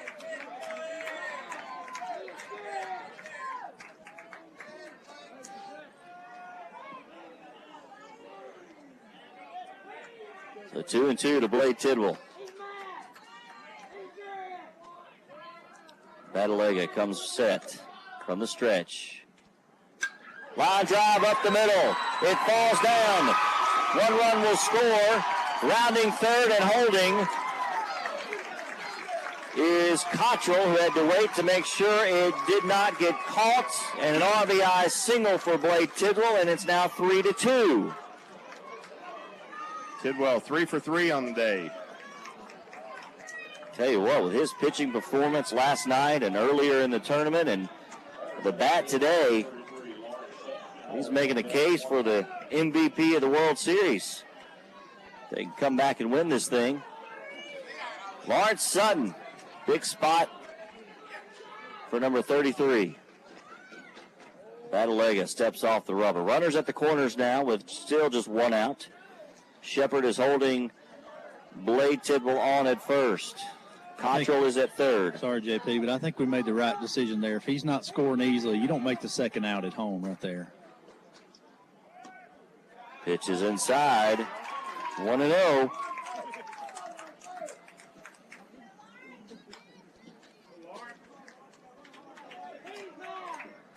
Two runs on 6 hits now for Lawrenceburg. 3 runs on 5 hits for California. They do have an error.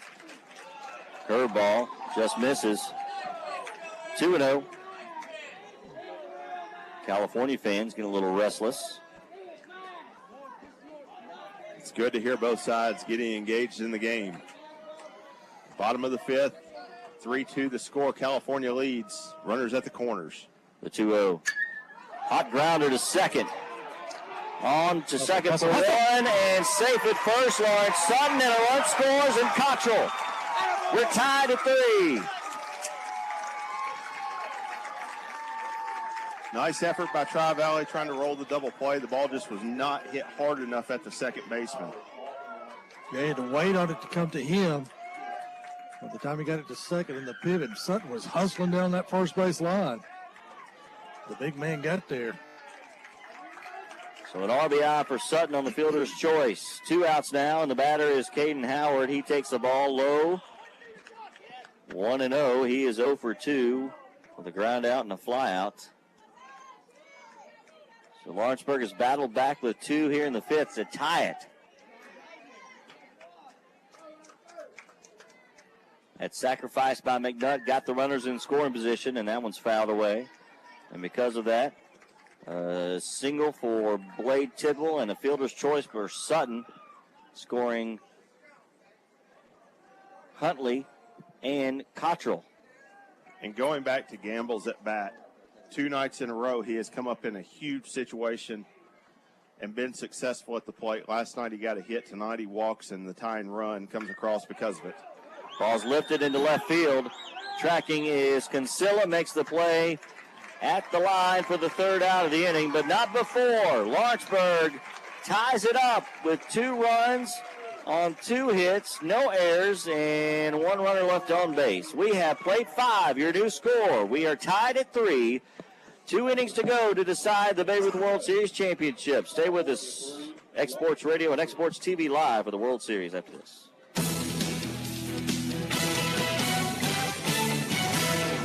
Sheila Frisbee at Title and Escrow, serving Lawrence, Giles, and surrounding counties, provides their clients with residential and commercial closings for both the buyer and the seller.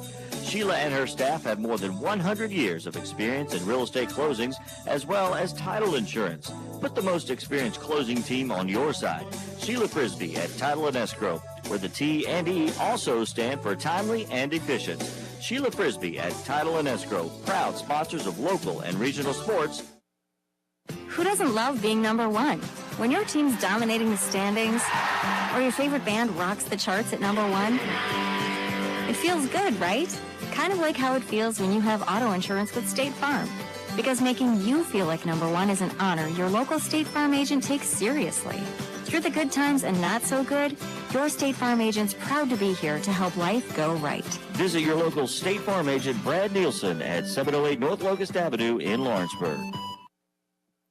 This is the 2017 Babe Ruth World Series on the Exports Radio Network.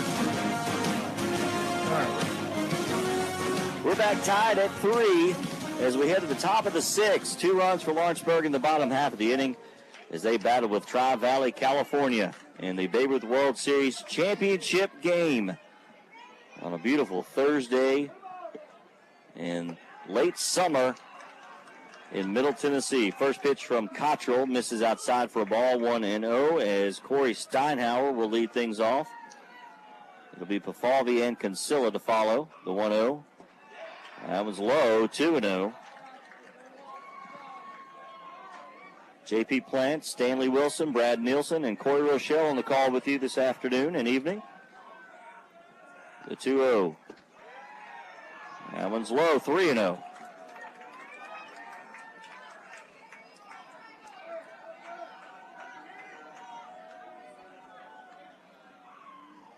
There's a strike. 3-1. Cottrell needs to battle back for this Tennessee team. Don't want to put the go-ahead run on via the walk, as he does. Pitch misses, and a leadoff walk for California. And Steinhauer and Luke Pafalvi is your hitter. And Coach Bashan Tidwell will call time, and I think it just maybe a talk just to settle them down. tried to throw away a couple of people. Say, stay where you are. Walker and Blay were like, nope, I'm coming in.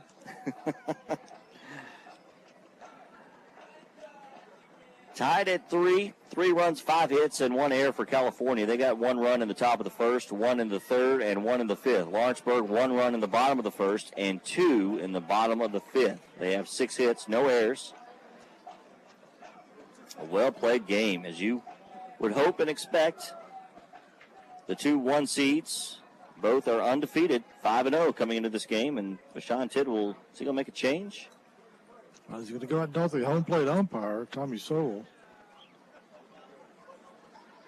Somebody getting up there, Corey? Here comes Stoffel. Okay.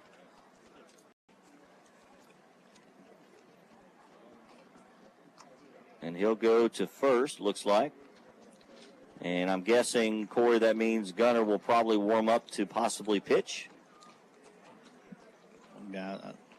Well, I guess so. In between the innings, when I said, well, we had some guys warming up, it was Stoffel down there warming up, and that was my indication that he was next. But they did make this change to get Gunner down there to get loose. Yeah, he heads down. Throw over to first by Cottrell. So Luke Stoffel is at first. Well, Gunner was the number 3 starter coming into this tournament. And he started on Saturday, the second game. There's a strike from Cottrell. And I talked to Coach Tidwell, and it was a coach's decision to do that. And then Logan Parrott pitched the nightcap of that doubleheader on Saturday. So 0-1. To Pavalvi, pops it up the right side. Stoffel going to get some action right away, makes it in foul territory for the first out of the inning. Nice job by Stoffel coming off the bench, making the play.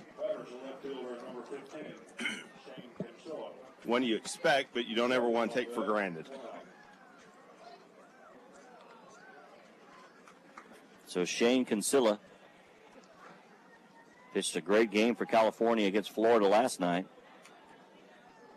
0 for 2 with a ground out and a strikeout. Just misses 1-0. The man in blue hears it from the home crowd.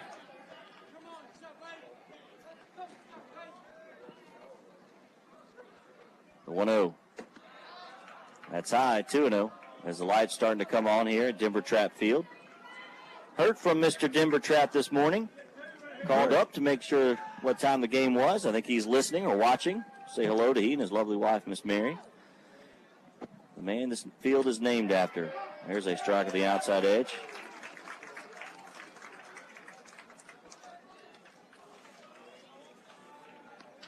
Second field in Lawrenceburg to be named after him. Quite the honor. Yep.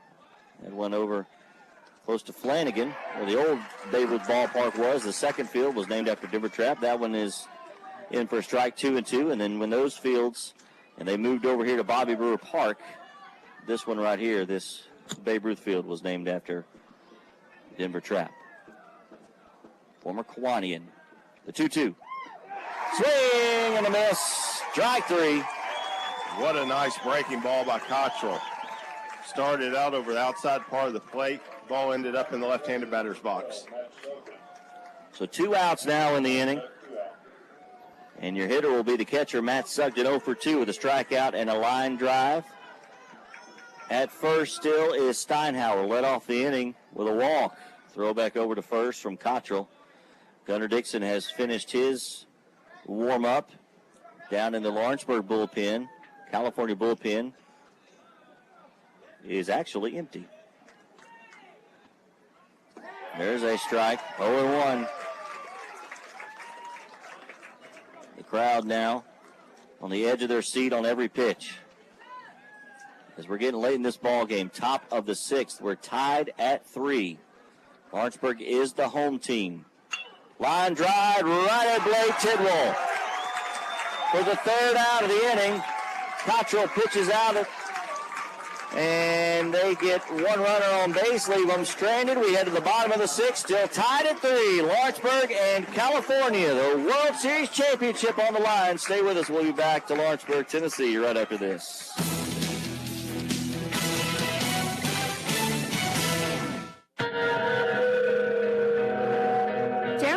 Enterprises in Main Street, Lawrenceburg would like to congratulate all the Babe Ruth teams from across the country that have made their way to Lawrenceburg, Tennessee in the 2017 Babe Ruth World Series. Main Street Lawrenceburg supports many revitalization projects to maintain and grow a healthy community spirit. Gerald Valentine Enterprises in Main Street Lawrenceburg wish every team the best of luck during the 2017 Babe Ruth World Series in beautiful Lawrenceburg, Tennessee. Dude, you look different. Well, my body is glowing gold. No, it's not that. Did you get a new shirt? No, I joined the Fuel Rewards program at Shell and got instant gold status. I save 5 cents a gallon on every fill every day. No, did you lose weight?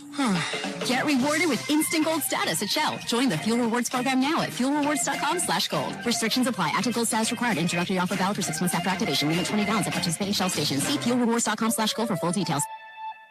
Shell gasoline available at your local Quick Mart stores. This is the 2017 Babe Ruth World Series on the X Sports Radio Network.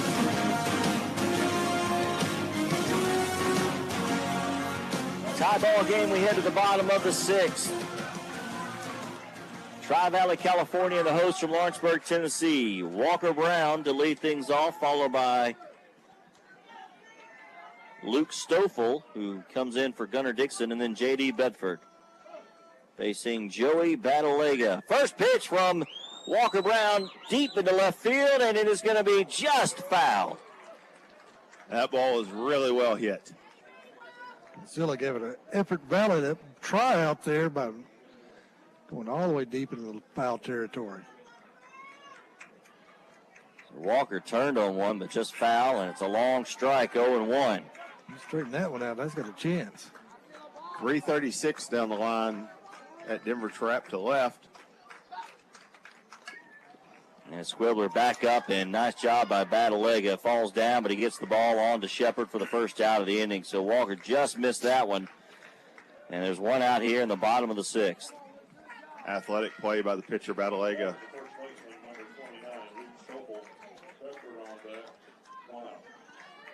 And Luke Stoffel, your hitter. He's had a pretty hot bat here at the World Series. Takes a strike, 0-1. He's also going to be available to pitch tonight if need be. 385 average, 5 for 13 with 3 runs scored and 4 batted in. That one's low, 1-1.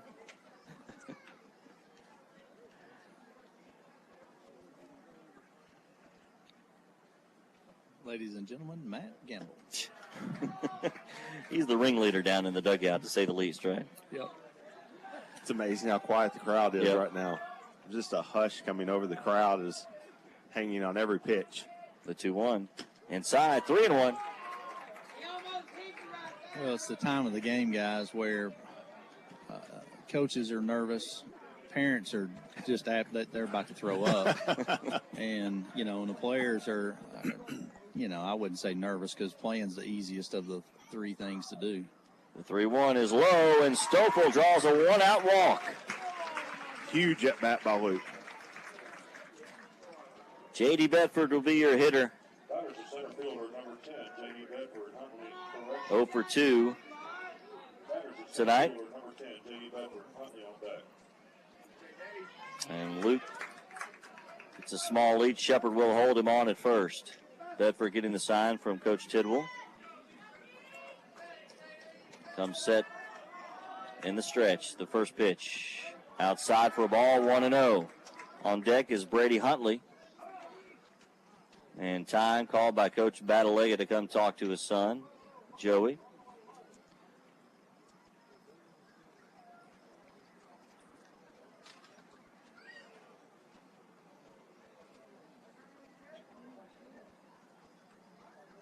So Bedford at the plate, followed by Huntley and Cottrell.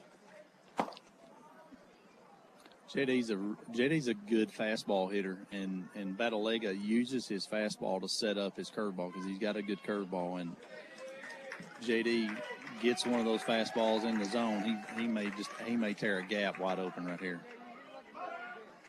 The 1-0 coming to J.D. Bedford. Is outside, 2-0. So does Coach Tidwell turn him loose or have him take 2-0? You got to turn him loose. Just 1 out. Tied at 3. Bottom of the 6th. That one's fouled down the right field line.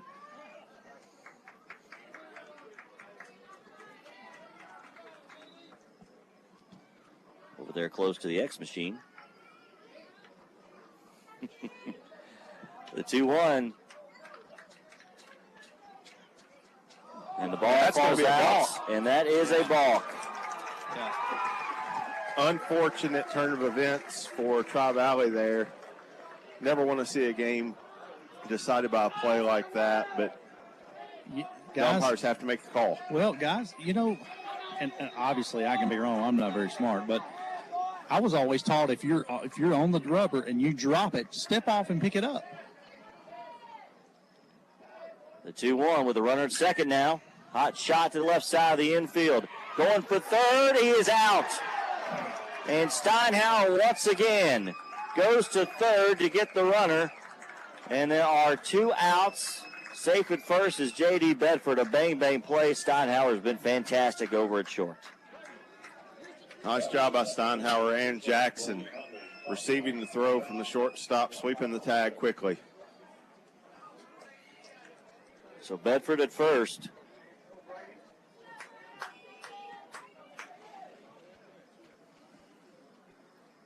And Brady Huntley, your hitter. 2 outs now in the bottom of the 6th. On deck is Jeremiah Cottrell that Brady can reach.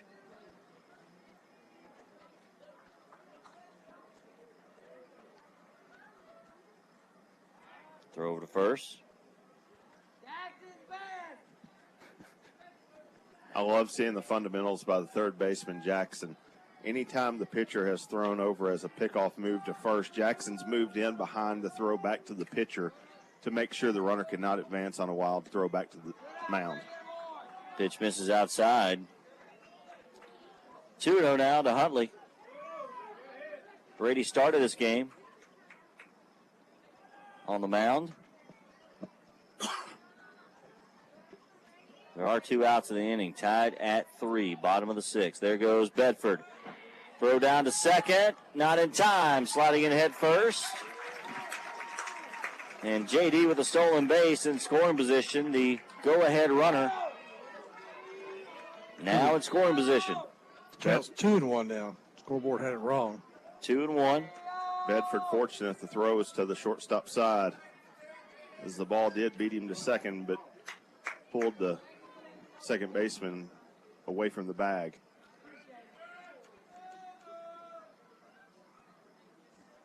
The pitch. Low, 3-1. So a base hit could give Lawrenceburg the lead right here. 2 outs. Bedford should be running on contact, assuming it's not directly to third. The 3-1. Line drive into center field, and it's going to be caught by Aaron. Hit it on the nose.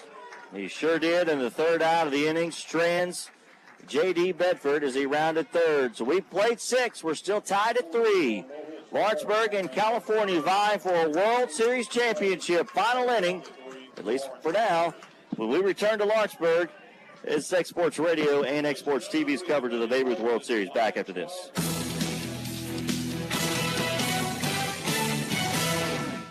Mary came in for a knee replacement, and she now has more time to do the things she loves, like spending time in her garden. When it comes to your orthopedic care needs, Dr. Bill Fontenot uses the most advanced and innovative procedures. From minimally invasive arthroscopic techniques to state-of-the-art joint replacement surgery, Dr. Fontenot of Southern Tennessee Orthopedic and Spine Center will help you return to your active and independent lifestyle. The best part? He's local. So call him today, 762-4400. This is the 2017 Babe Ruth World Series on the X Sports Radio Network. The announcer's wardrobe has been provided by HD Ink for all your screen printing and embroidery needs. Give owner Phil Hooper a call at 931-201-2961 or email him at hdink2010@gmail.com. HD Ink, the official apparel provider of the X Sports Radio Network. Tied at 3 as we head to the top half of the 7th, and let's get a dugout report with Corey Rochelle. Well, guys, it looked like that we kind of ran ourselves out of an inning there, but Stoffel came off the bag, and the ball was deep, and he was dead. But the unfortunate thing I felt like was the ball, Steinauer caught it so deep, I felt like J.D. was probably even going to beat it out at first base. Now, of course, obviously, we got to get a hit to follow, but, that was kind of the unfortunate thing about that play. So Dimitri Aaron will lead things off for California here in the top of the 7th. Takes a strike as he squared around. Jeremiah Cottrell still on the mound, 21 pitches heading into this inning. 3 runs on 5 hits and 1 error for California, 3-6-0 for Lawrenceburg. That one's fouled away, and it's 0-2 to Dimitri Aaron. The 9-hole hitter, Patrick Gallagher, is on deck, and then the top of the order, and Trevor Jackson. Infield will have to come up with the ball cleanly and throw a strike to first. Aaron runs very well. Just made a nice play out in center. Swing and a miss on a slow curveball, and another strikeout for Cottrell. 1 down here in the 7th. Nice job by Walker Brown hanging on to the foul tip. That's a big out to get that first one here in the 7th. Hey, it was huge. And Patrick Gallagher walked and singled tonight. First pitch to him. Just misses. 1-0.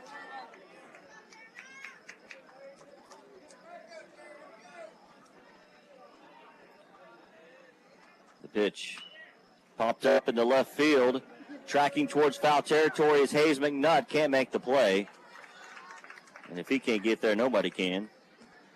And it's a foul ball, 1-1. Wind not quite as strong, Corey, as it was earlier. How is it actually down at field level? It's calmed down a lot. It's probably blowing 4 or 5 miles an hour. It's very comfortable down here now, guys. It's kind of cloudy and about dark. It feels really good out here. The 1-1 inside. Gallagher had to turn away. As Coach Batalega shakes his head a little bit, thinking he had the man aboard. The 2-1. That one's outside, 3-1.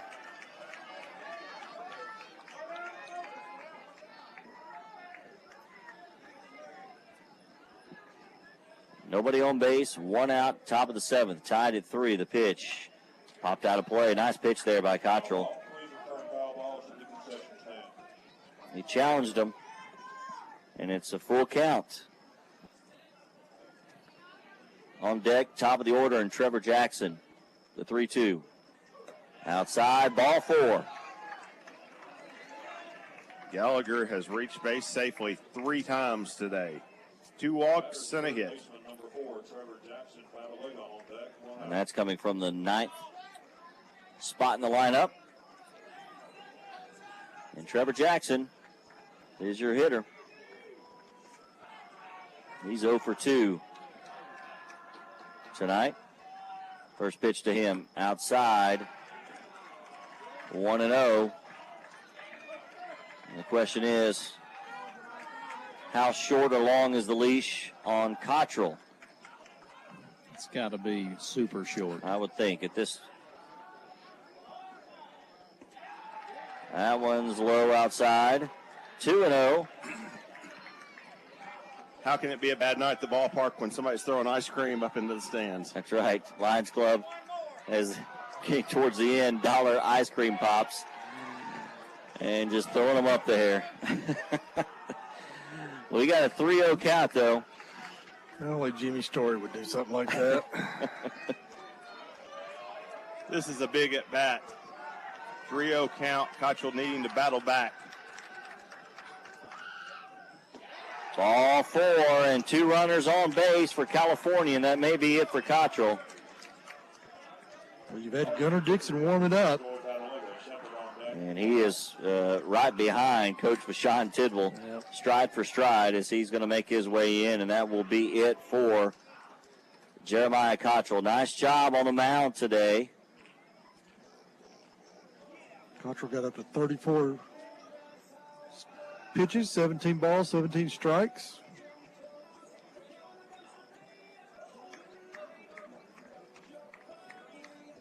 And I think Coach Tidwell just trying to figure out where he's going to put everybody.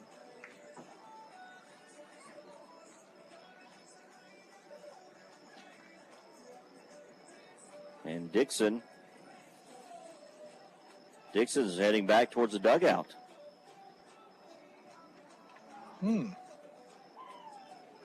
Wow. No? I didn't expect this. I didn't either. Huntley back on the mound. So Huntley is back to pitch. All right. He has 68 pitches. He started this game. Welcome to Babe Ruth baseball. I'm looking, guys. I'm looking in the crowd, and the faces are pretty funny. So Cottrell, I believe, will go back to left, and I think Hayes McNutt will go back to second. Hayes is coming in to switch gloves. And Stoffel, I think, will remain at first. All right, so you pretty well have to keep Stoffel at first, or you're burning him That's as true. a possible reliever down the road as well. So, after an 11-inning affair last night, makes you think a little bit differently. Well, this is a championship game. There's one out in the inning, and California is going to have 2 runners on base. Patrick Gallagher at second. Trevor Jackson is at first.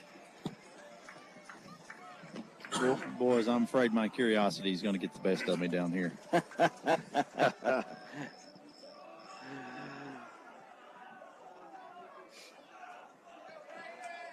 So while Corey goes and finds out the reason behind bringing Brady Huntley back, could have been the plan all along. Who knows? 68 pitches. He can go up to 95. Joey Batalega, the hitter for California. First pitch, slow chopper foul. Down the right side, 0-1. Good sign for Huntley, working ahead against Batalega.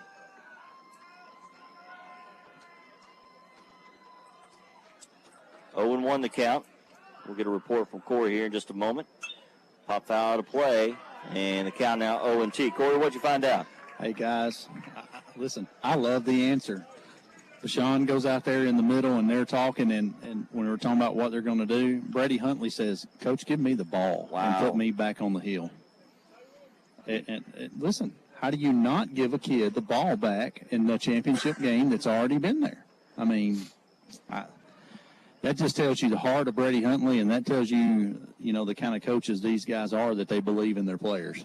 That is great to see. Confidence in the guys. 0-2, and Huntley has come out ahead of Joey Batalega, arguably their best hitter. The 0-2. And the dirt. Nice play by Brown. Great block, Walker! 1-2 the count.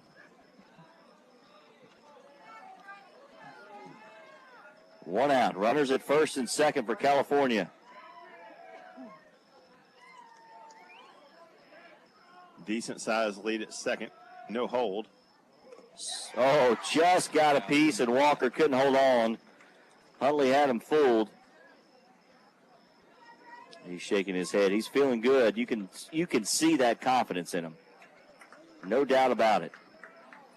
Well, guys, that's, again, if you're a coach, that's the kind of player you want that's going to go out there with absolutely zero fear of losing a ball game. Give me the ball, Coach.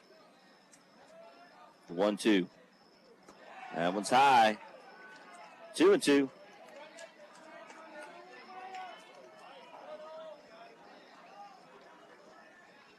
Shepard stands on deck for Tri-Valley. Popped him up, but it's going to get out of play.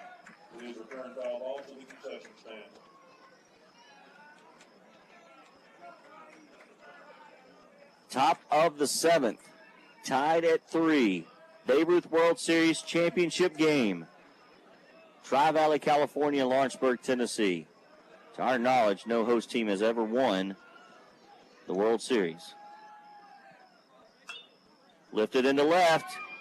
And Cottrell makes the play. Jeremiah Cottrell, diving at the foul line, makes the play, and 2 outs in the inning. That gets the fans on their feet. Wow. Outstanding effort by the young man in left field. That's 2 really nice plays, but that one in particular, given the situation, huge second out for Lawrence County. Guys, and it's worth noting that that's the kid that just came off the mound. That's right. So, mentally still in the game. You better believe it. Shepard is your hitter. Dangerous hitter right here. 1 for 3 tonight. But there are 2 outs in the inning. You've got to force at any base on the infield. Throw behind. Ooh, just hits the runner. Otherwise, that might have gone into center. And time going to be called as Gallagher will need a moment to shake that one off. Right in the rib cage. Yeah, that stung.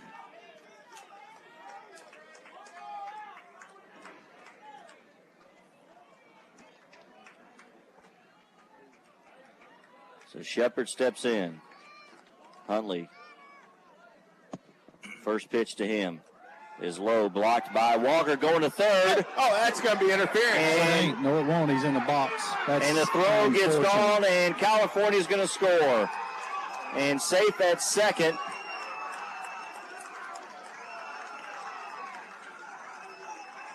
So Walker falls down, trying to throw to third.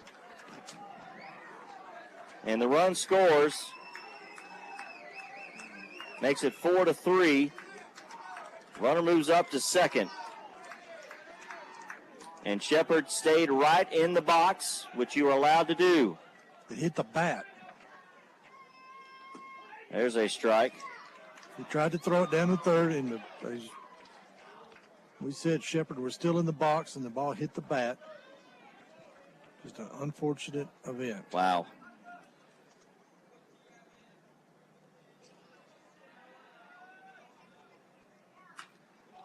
Drilled into deep left field, but foul. Out of play by Shepard. Way out in front of that one. I keep the ball down and away from him right here. Yeah, we can't lose focus right here because, guys, we obviously 1 run's one thing, but 2 runs is another thing. Shepard able to get one just over the second baseman's head earlier tonight for his only hit. But you want to make him beat you to the right side. So the 1-2 is low, 2-2.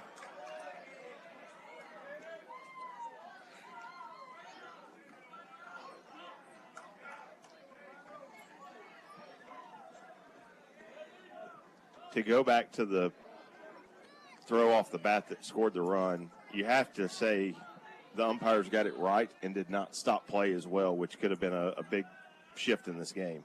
The 2-2 just missed inside, and we're full 3-2. When you got first base open, you don't have to throw it right down the middle. You got to work that outside part of the plate and keep the ball down. Yeah, you don't want to give in right here.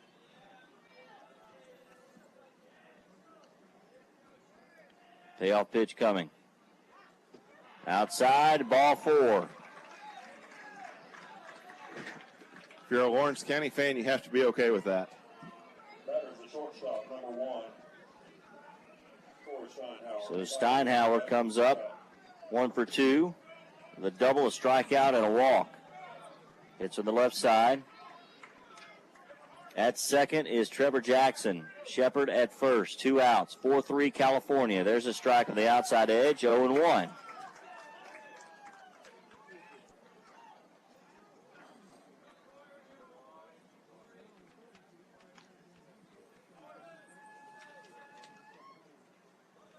The pitch.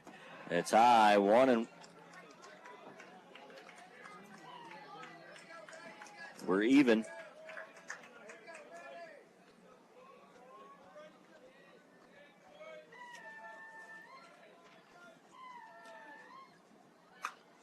Grounder foul down the first base side, and the count now 1-2.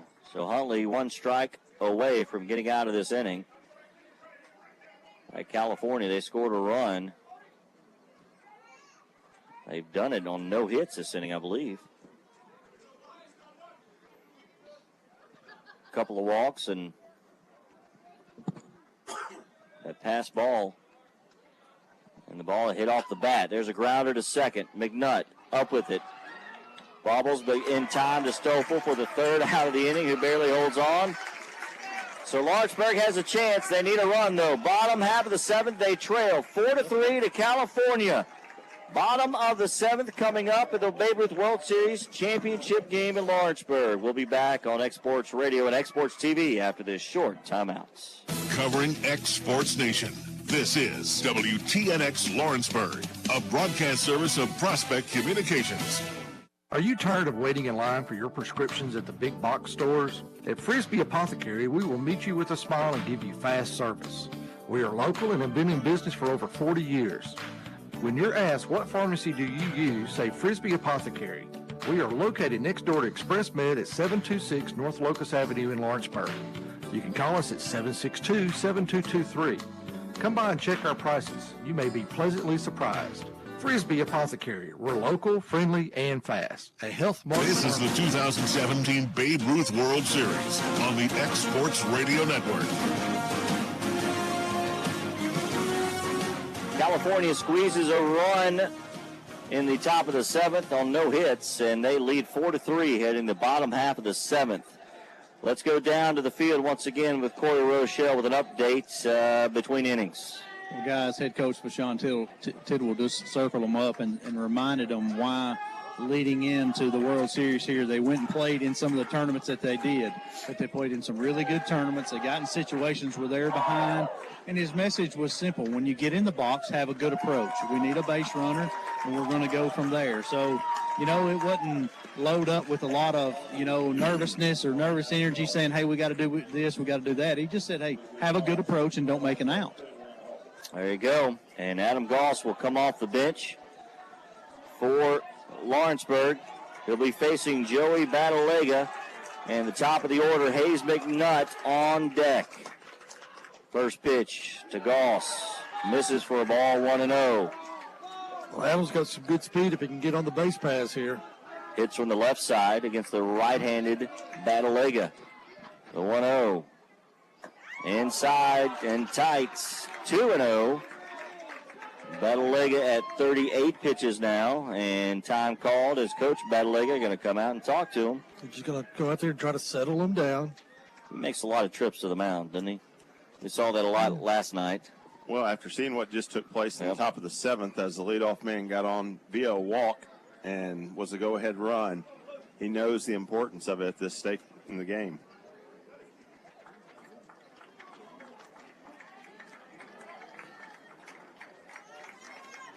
Another great game, though, huh? Tell you what.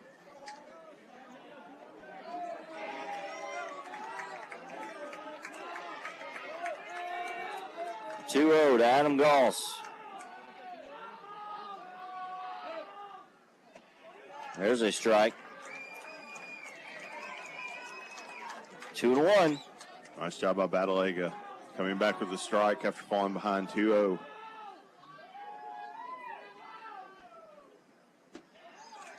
Strike up, catches the outside edge, and we're even at 2-2.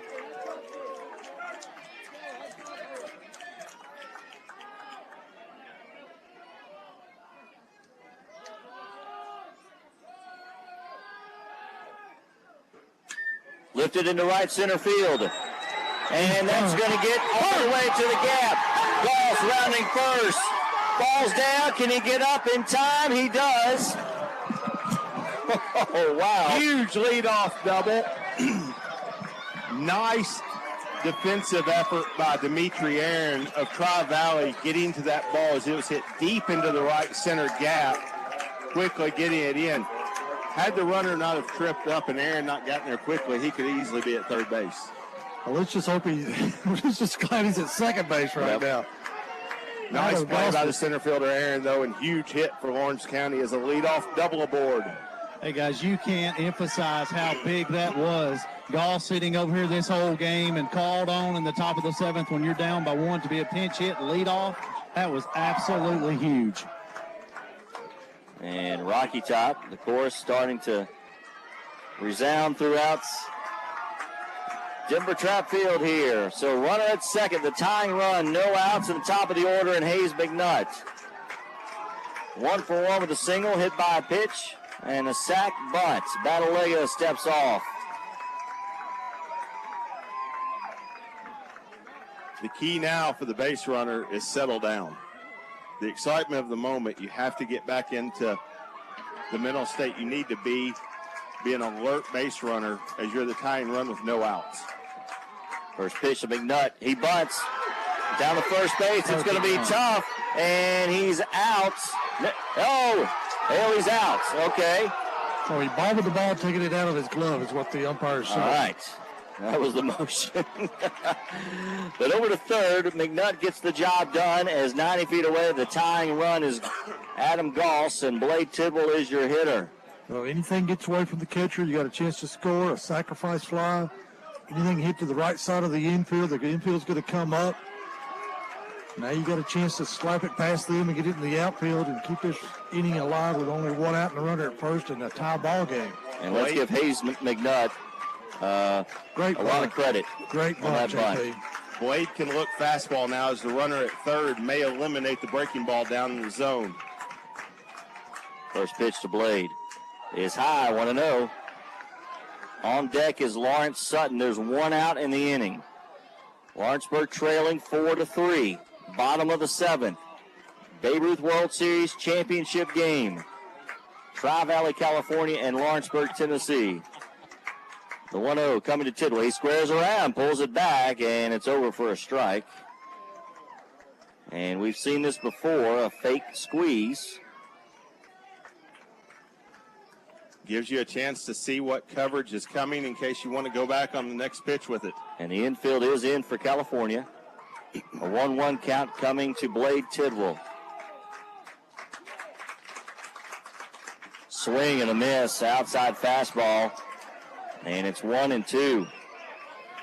What a pitch by Batalega.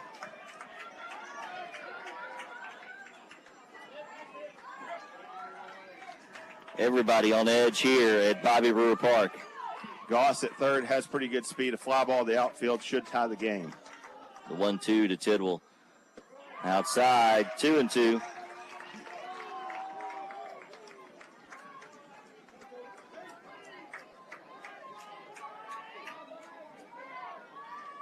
Just one out here in the bottom of the seventh. Tying run at third, 4-3.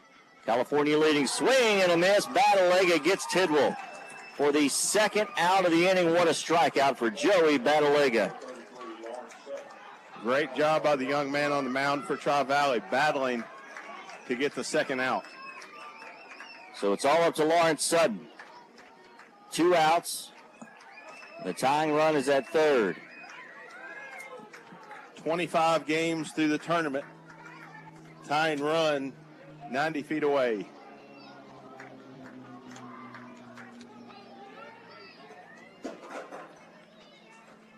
First pitch. Curveball in the dirt. Sugden stops it. 1-0. Nice job by number 12, Sugden.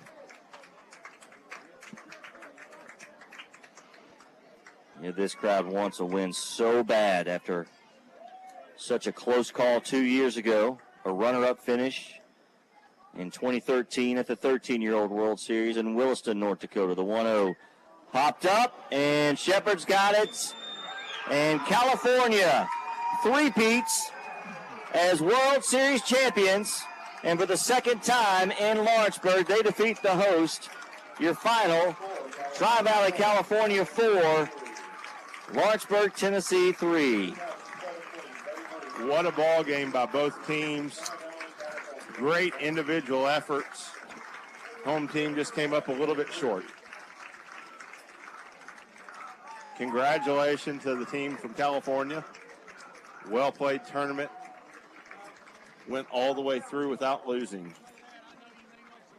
So an exciting and entertaining championship game. Congratulations once again. Tri-Valley, California wins it 4-3.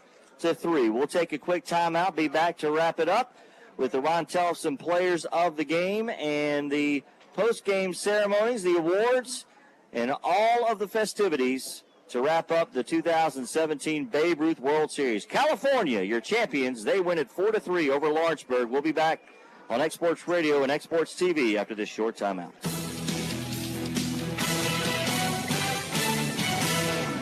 I'm Mike Keith for Elliott Insurance. When you deal with an independent insurance agent, you have someone working for you to find the best insurance at the best price. Elliott Insurance partners with auto owners, and the customer is the big winner. For the last 90-plus years, Auto Owners has offered customers the best in life, home, car, and business insurance. Call Elliott Insurance at 762-5555 and find out how Auto Owners can make you a winner today. Elliott Insurance, a trusted choice partner of the insurers of Tennessee. This is the 2017 Babe Ruth World Series on the Exports Radio Network. Another thriller, the championship game at the 2017 Babe Ruth World Series. Tri-Valley, California is your winner. And Corey, if you'll get that mic to the master of ceremonies down there, and we'll pick up the audio of these awards that are about to come, and we'll hopefully get an interview as well with you and a coach. So we're about to have the Ron Tellefson Players of the Game awarded. And here to present that is his son, Steve Tellefson, President and CEO of Babe Ruth Baseball. Once again, public address announcer Bill Phillips with the announcements. Every child has the opportunity to play this great game of baseball. Congratulations to our outstanding players this evening. Mr. Paul Plant will introduce our presenter. Our presenter is the son of Ron Tellefson. Ron came here in 1978. I think it was his first year as president of Babe Ruth International. He'd been commissioner prior to that. He fell in love with our town, and our town fell in love with him. He came back in '81 when they brought the World Series here again. Ron's untimely death later led to his son, Stephen, succeeding him as president of Babe Ruth Baseball. And I've known Stephen for a while, and I know that he has the same burning desires in his heart that his dad had for Babe Ruth Baseball. Steve Tellefson, please join us in awarding our Player of the Game awards tonight. Ladies and gentlemen, our players of the game for Lawrenceburg is Blake Tidwell.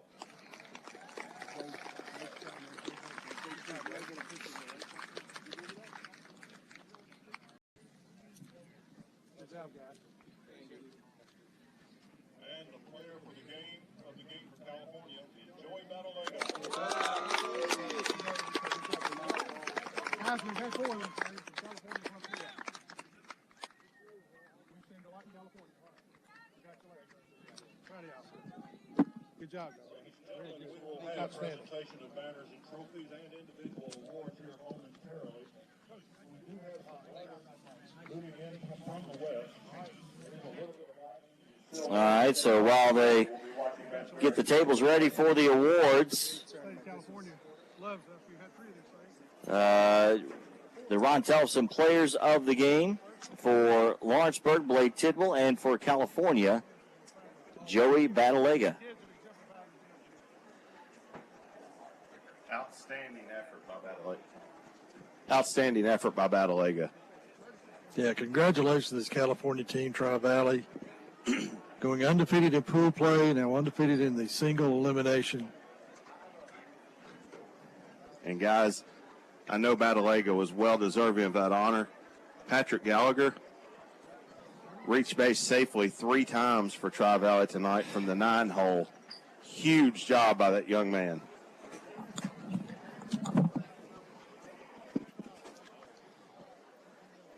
It's been a fantastic tournament. Well played by all 10 teams. Final 3 games, all 1-run decisions. Couldn't ask for a better tournament from a fan's perspective. Obviously, the home team was hoping to come out ahead tonight, but really a great experience for all these young men. Fantastic job by the tournament staff and committee. Excellent job by them again, and no different than it was 2 years ago. All right, I believe we've got Paul Plant down on the field. Take it away. No, that's my son. Guys, J.P. Plant, he's up here in the booth. I want to congratulate you all. You're live on the radio now. As I was telling you earlier, we've had 4 of these things, and the California team has won 3 of them. And I understand that this is your three-peat, that your guys won this as 13-year-olds, as 14-year-olds, and now as 15-year-olds. Has that been done before? No, it has not. We're the first team ever to win 3 in a row. Well, congratulations to you all. Your kids, as I said earlier, have exemplified themselves well. They've stood tall for you, represented you well, themselves well, and we're awfully proud to have you in Lawrenceburg, Tennessee. Hope to have you back. We'll have this again. Well, I'd just like to thank everybody in Lawrenceburg. You guys are first class. It's been a first-class tournament. Everybody from the ambassadors that we've had, our 3 host families, the field prep, the rain prep, the announcers, the organization. It's been first class all the way from the moment we've got here. We couldn't have had a better 10 days. Thank you. Thank you. We appreciate that. Come back and see us. All right, thank you very much, Mr. Paul. We'll hopefully get that microphone to Corey as he'll go grab that, and we'll get some other interviews and try to cover our award ceremonies here.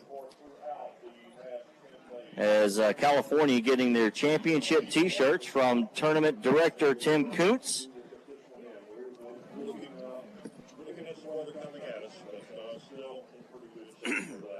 And Corey Rochelle, go ahead. All right, guys, I'm moving over here. I'm going to get in between the two coaches, Josh Purcell and Bashan Tidwell. And, guys, I know that it hurts to come up short. I know that it seemed like even tonight we kind of were on the short end of the stick when it comes to some breaks, especially right there with that what happened there in the top of the seventh. But I know both of you guys know your hearts. I know you're proud of these guys and how hard they played and how they played together. So just give me your thoughts on how it's been since this all started. Well, you're right.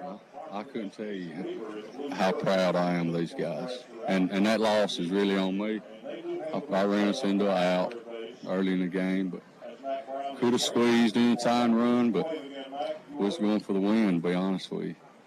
Sometimes you come up short. Well,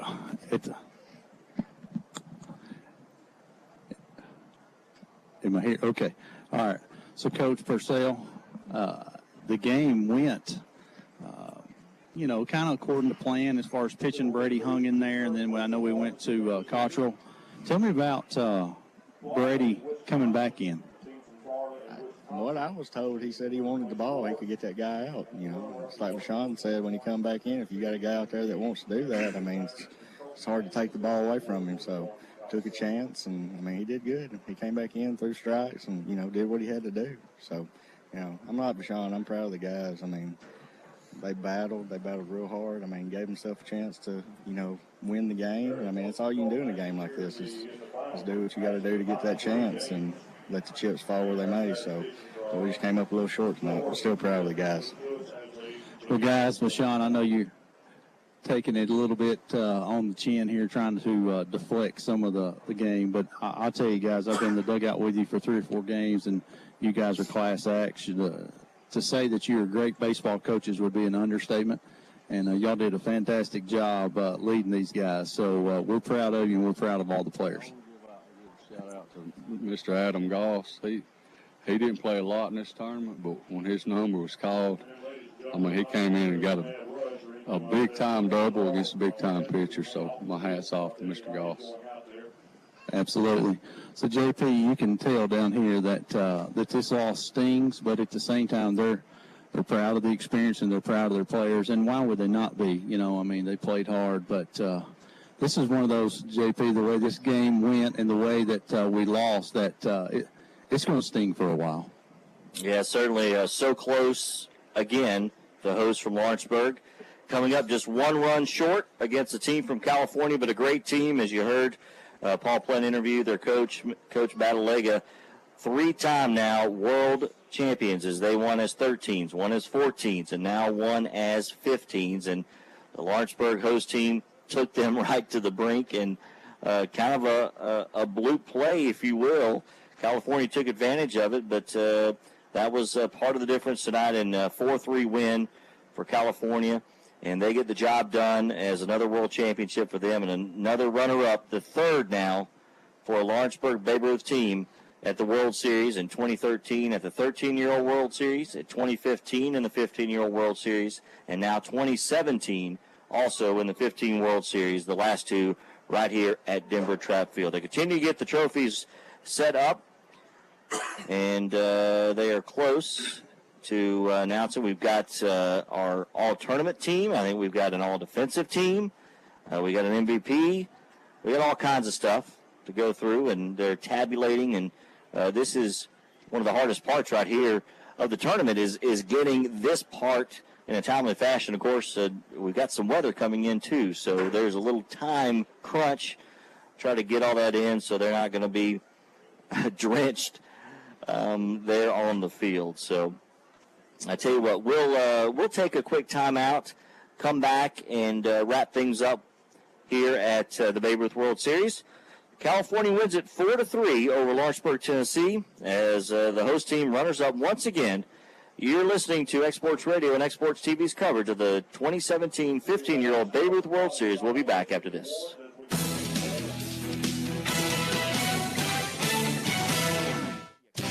At This is Cam Ashburn with Mashburn's Collision Center, and we've been in business for over 34 years. And we believe our most important attribute is honesty. When it comes to working over 700 cars a year, you're going to make mistakes, but we vow to always make it right. And I want to thank all of Lawrence County, because without you and all of our wonderful customers, there would be no us. Come by and see us today, directly behind the Brass Lantern, home of the lifetime warranty and Lawrence County's most convenient collision repair facility. This is the 2017 Babe Ruth World Series on the X Sports Radio Network. California wins it 4-3 over Lawrenceburg, Tennessee, as we're getting close to our awards. And I believe they are ready, so we're going to work on getting our wireless mic over to Bill Phillips, the public address announcer, so we can pick up a clear. I think Corey was coming up here with that. So we'll get that over and let Bill have that, and we'll carry the awards here. Yesterday. There we go. And they will be receiving third-place trophies. The players for Janesville, Wisconsin, individual trophies: Caleb Kenna, Dawson Draves, Micah Overly, Dalton Madsen, Cody Logderman, Kobe Madsen, Eric Hughes, Clark Schmaling, Jordan Curtis, Tegan Christensen, Colin Hageman, Connor Joyce, and Cullen Peterson. The coach for Wisconsin, Tom Davey, Jim Kaus, and Doug Madsen. The bat ball and boys, Braden Fields, Carter Huntley, and Connor Pusser. And the team ambassadors, Abby Carson Huntley and Tate Beecham. Congratulations to our competitors from Janesville, Wisconsin.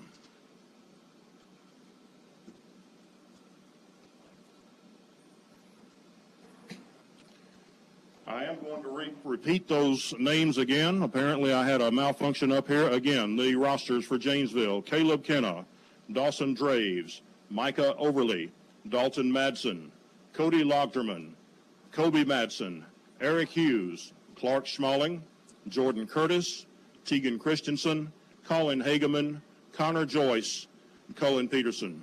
The coach for Janesville, Wisconsin, Tom Davey, Jim Kaus, and Doug Madsen. The bat and ball boys, Braden Fields and Carter Huntley, Connor Pusser, and the team ambassadors, Abby Carson Huntley and Tate Beecham. Congratulations to our team from Janesville, Wisconsin. And now for Sarasota, Florida, also taking third place.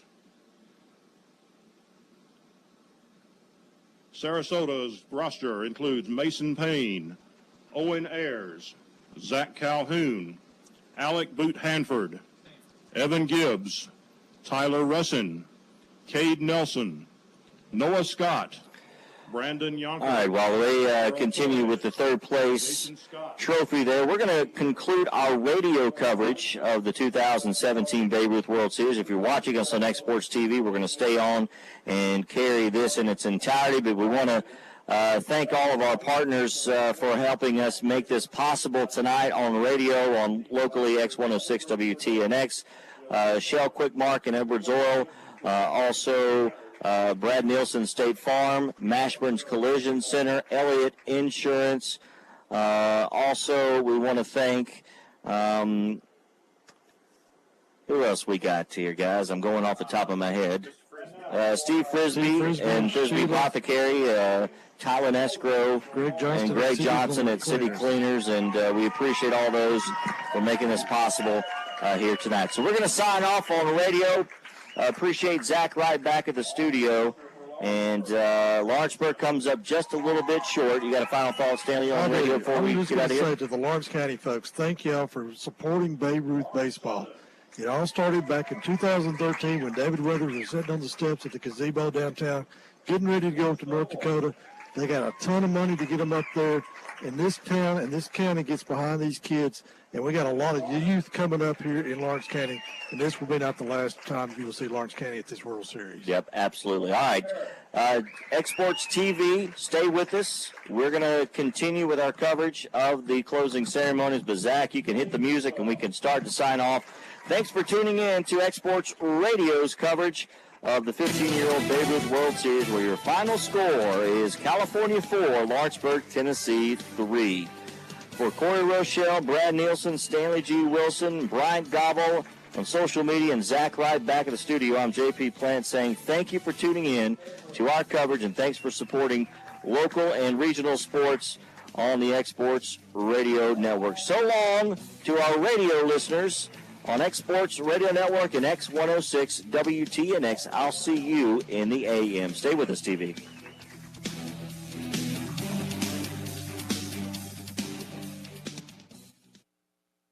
You've been listening to Babe Ruth Baseball on the X Sports Radio.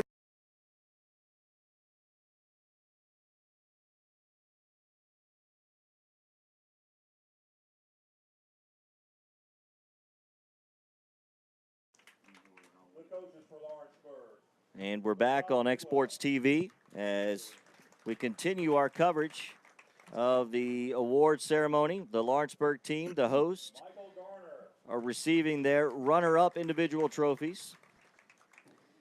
And what a valiant effort by the host team. You know, coming into this game, Stanley and Brad still up here in the booth with us. 2 years ago, the team coming in, the host, had been to the 13-year-old World Series in Williston. They were runners-up. They went to Ocala as 14s and made it elimination round, finished 4th. So we knew what to expect with that team.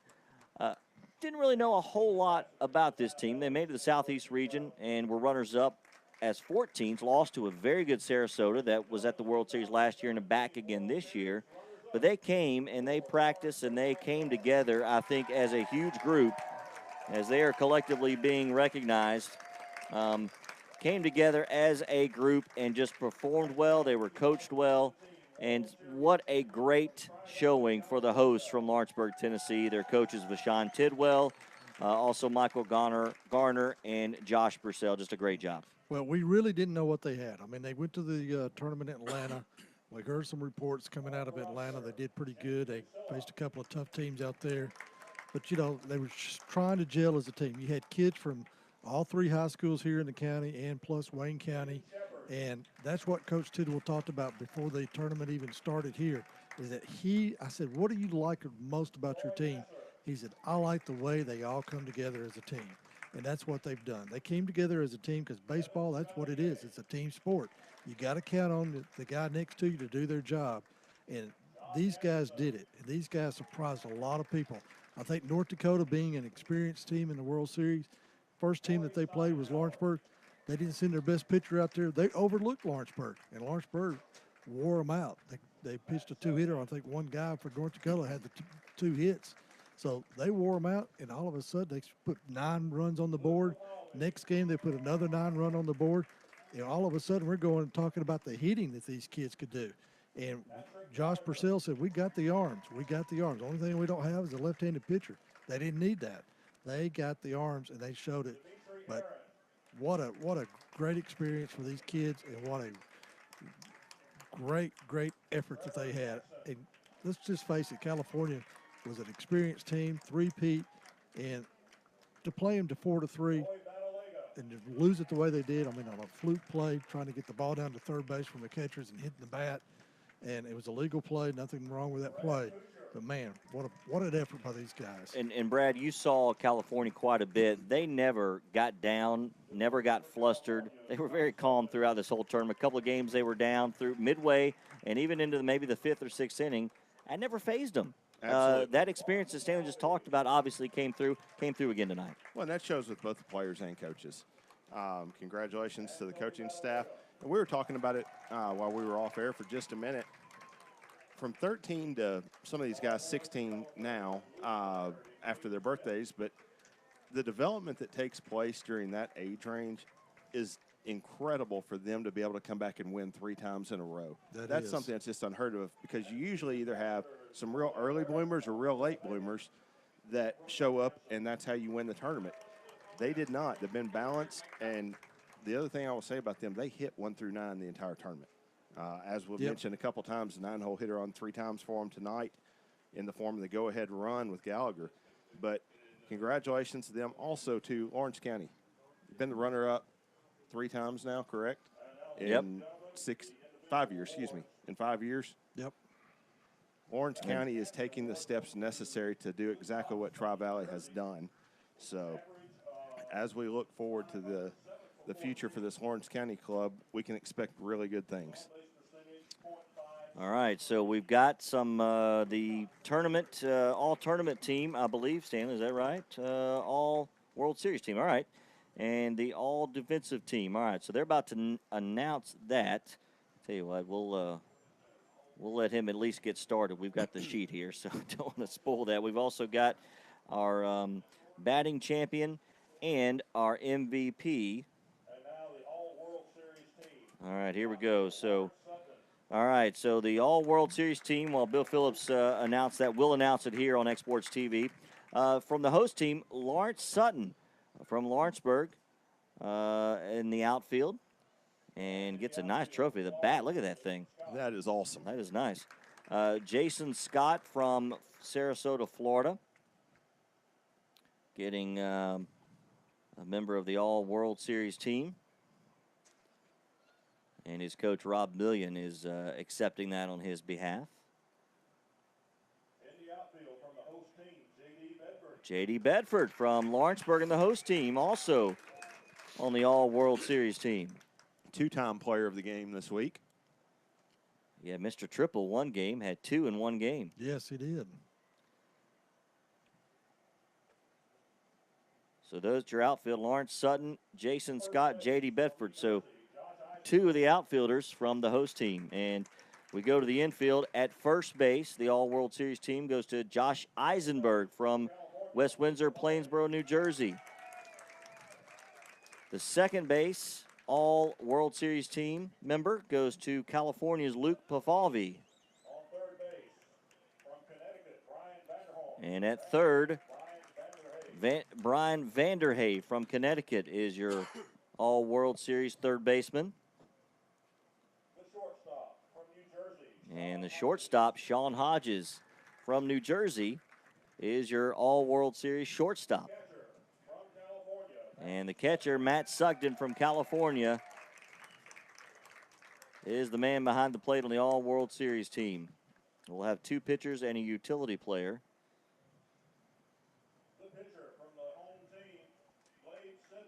And Blade Tidwell as a pitcher on the All-World Series team. Congratulations to him. He could have been in the field as well. And Shane Kinsella, who had the big game last night against Florida, also on the All-World Series team as a pitcher. And then we've got a utility player. And from Mississippi, the Southwest champs, Brett Mason. So Lawrence Sutton, Jason Scott, J.D. Bedford, your outfield All-World Series team. At first base, Josh Eisenberg from New Jersey. Luke Pavalvi from California. At second to third baseman, Brian Vanderhey from Connecticut. The shortstop, Sean Hodges from New Jersey. And the catcher, Matt Sugden from California. Your 2 pitchers, Blade Tidwell from the host of Lawrenceburg, and Shane Kinsella from California. And the utility All-World Series player from Mississippi, Brett Mason. Now we have the all-defensive team. And first up from Florida in the outfield, Darryl Torres.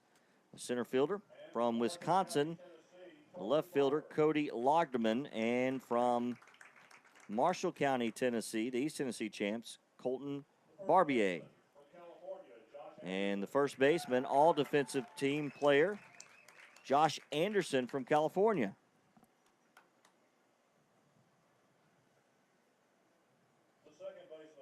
And at second, the all-defensive team from Wisconsin, Colin Hageman.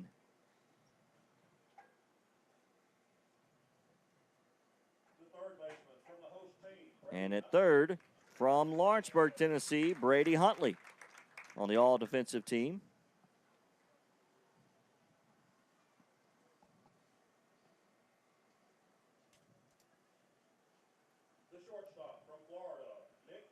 And the shortstop from Sarasota, Florida, Nick Henry, the all-defensive team. So your outfielders, Daryl Torres, Cody Logderman, Colton Barber at first, Josh Anderson at second, Colin Hageman at third, Brady Huntley at short, Nick Henry, and the catcher from Wisconsin, Dalton Madsen. We'll have a pitcher and a utility player.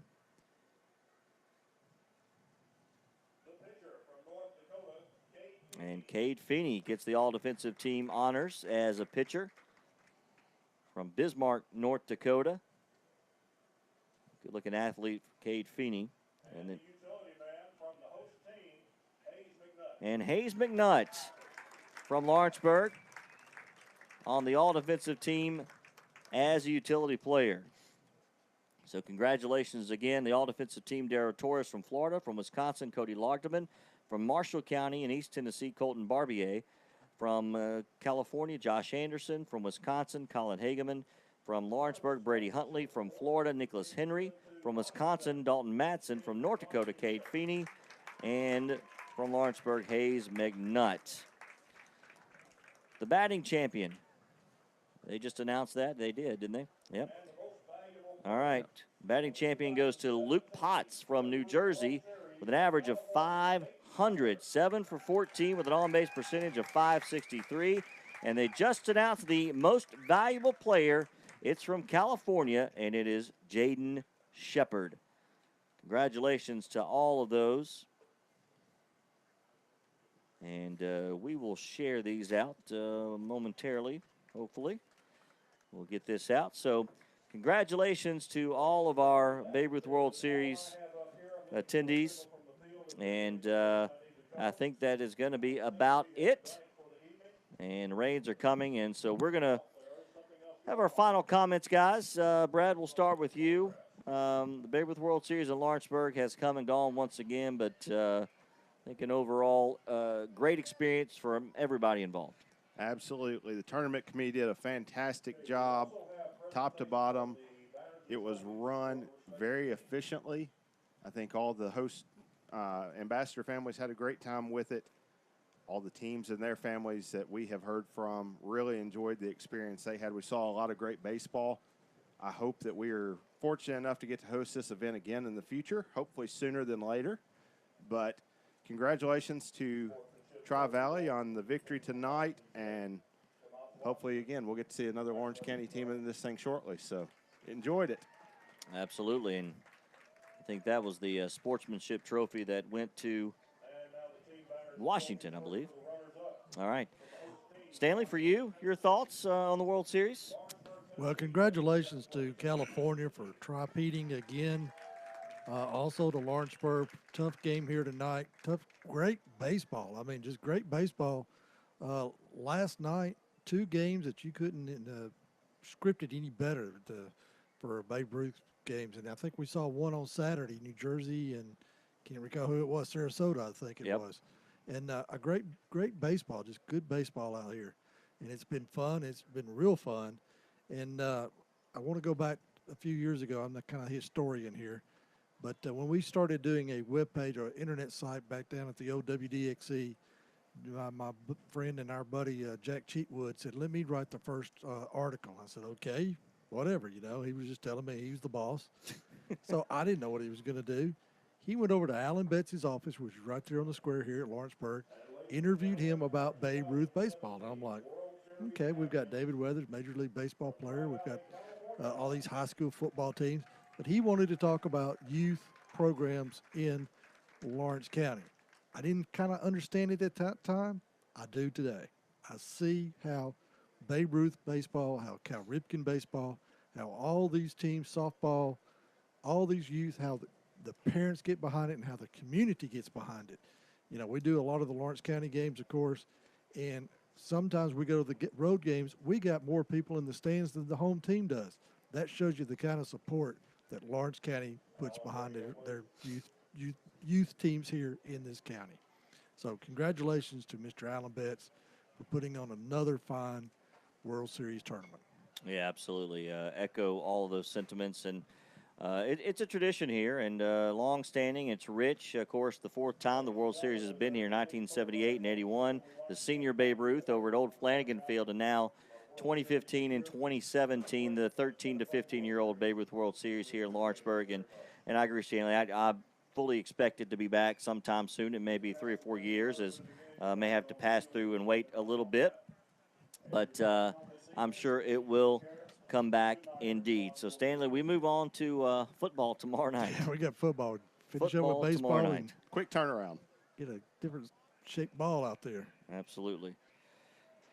All right, I'm writing down all the people I need to thank here, guys. So bear with me. Good luck with that. Yeah, bear with me for a quick moment. Real quickly, I'm yes, going to go interject ahead. something. Please do. Just saw on Facebook some of the guys from West End, Pennsylvania, that we had the fortune of hosting 2 years ago were actually commenting that they were watching the feed as well. Great. Said they were missing Lawrenceburg, as they wish they were still here playing. But hello to all of you in West End.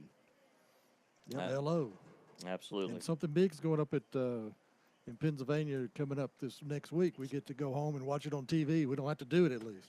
Yeah, it started today, actually. The Little League World Little Series. League World Started Series, today. and Pirates and Cardinals going to be at the Crosscutters minor league park. Okay. That Dylan Boshears actually played for. Okay. Lawrence County native. Okay. All right, well, there you go.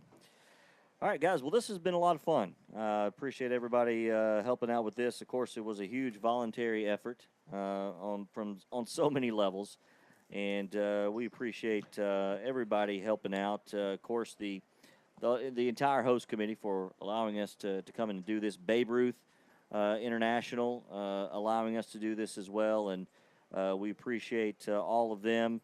Our IT guy here at the tournament has kept our internet going and kept us up and running, Mr. Ben Method, who is also on the committee.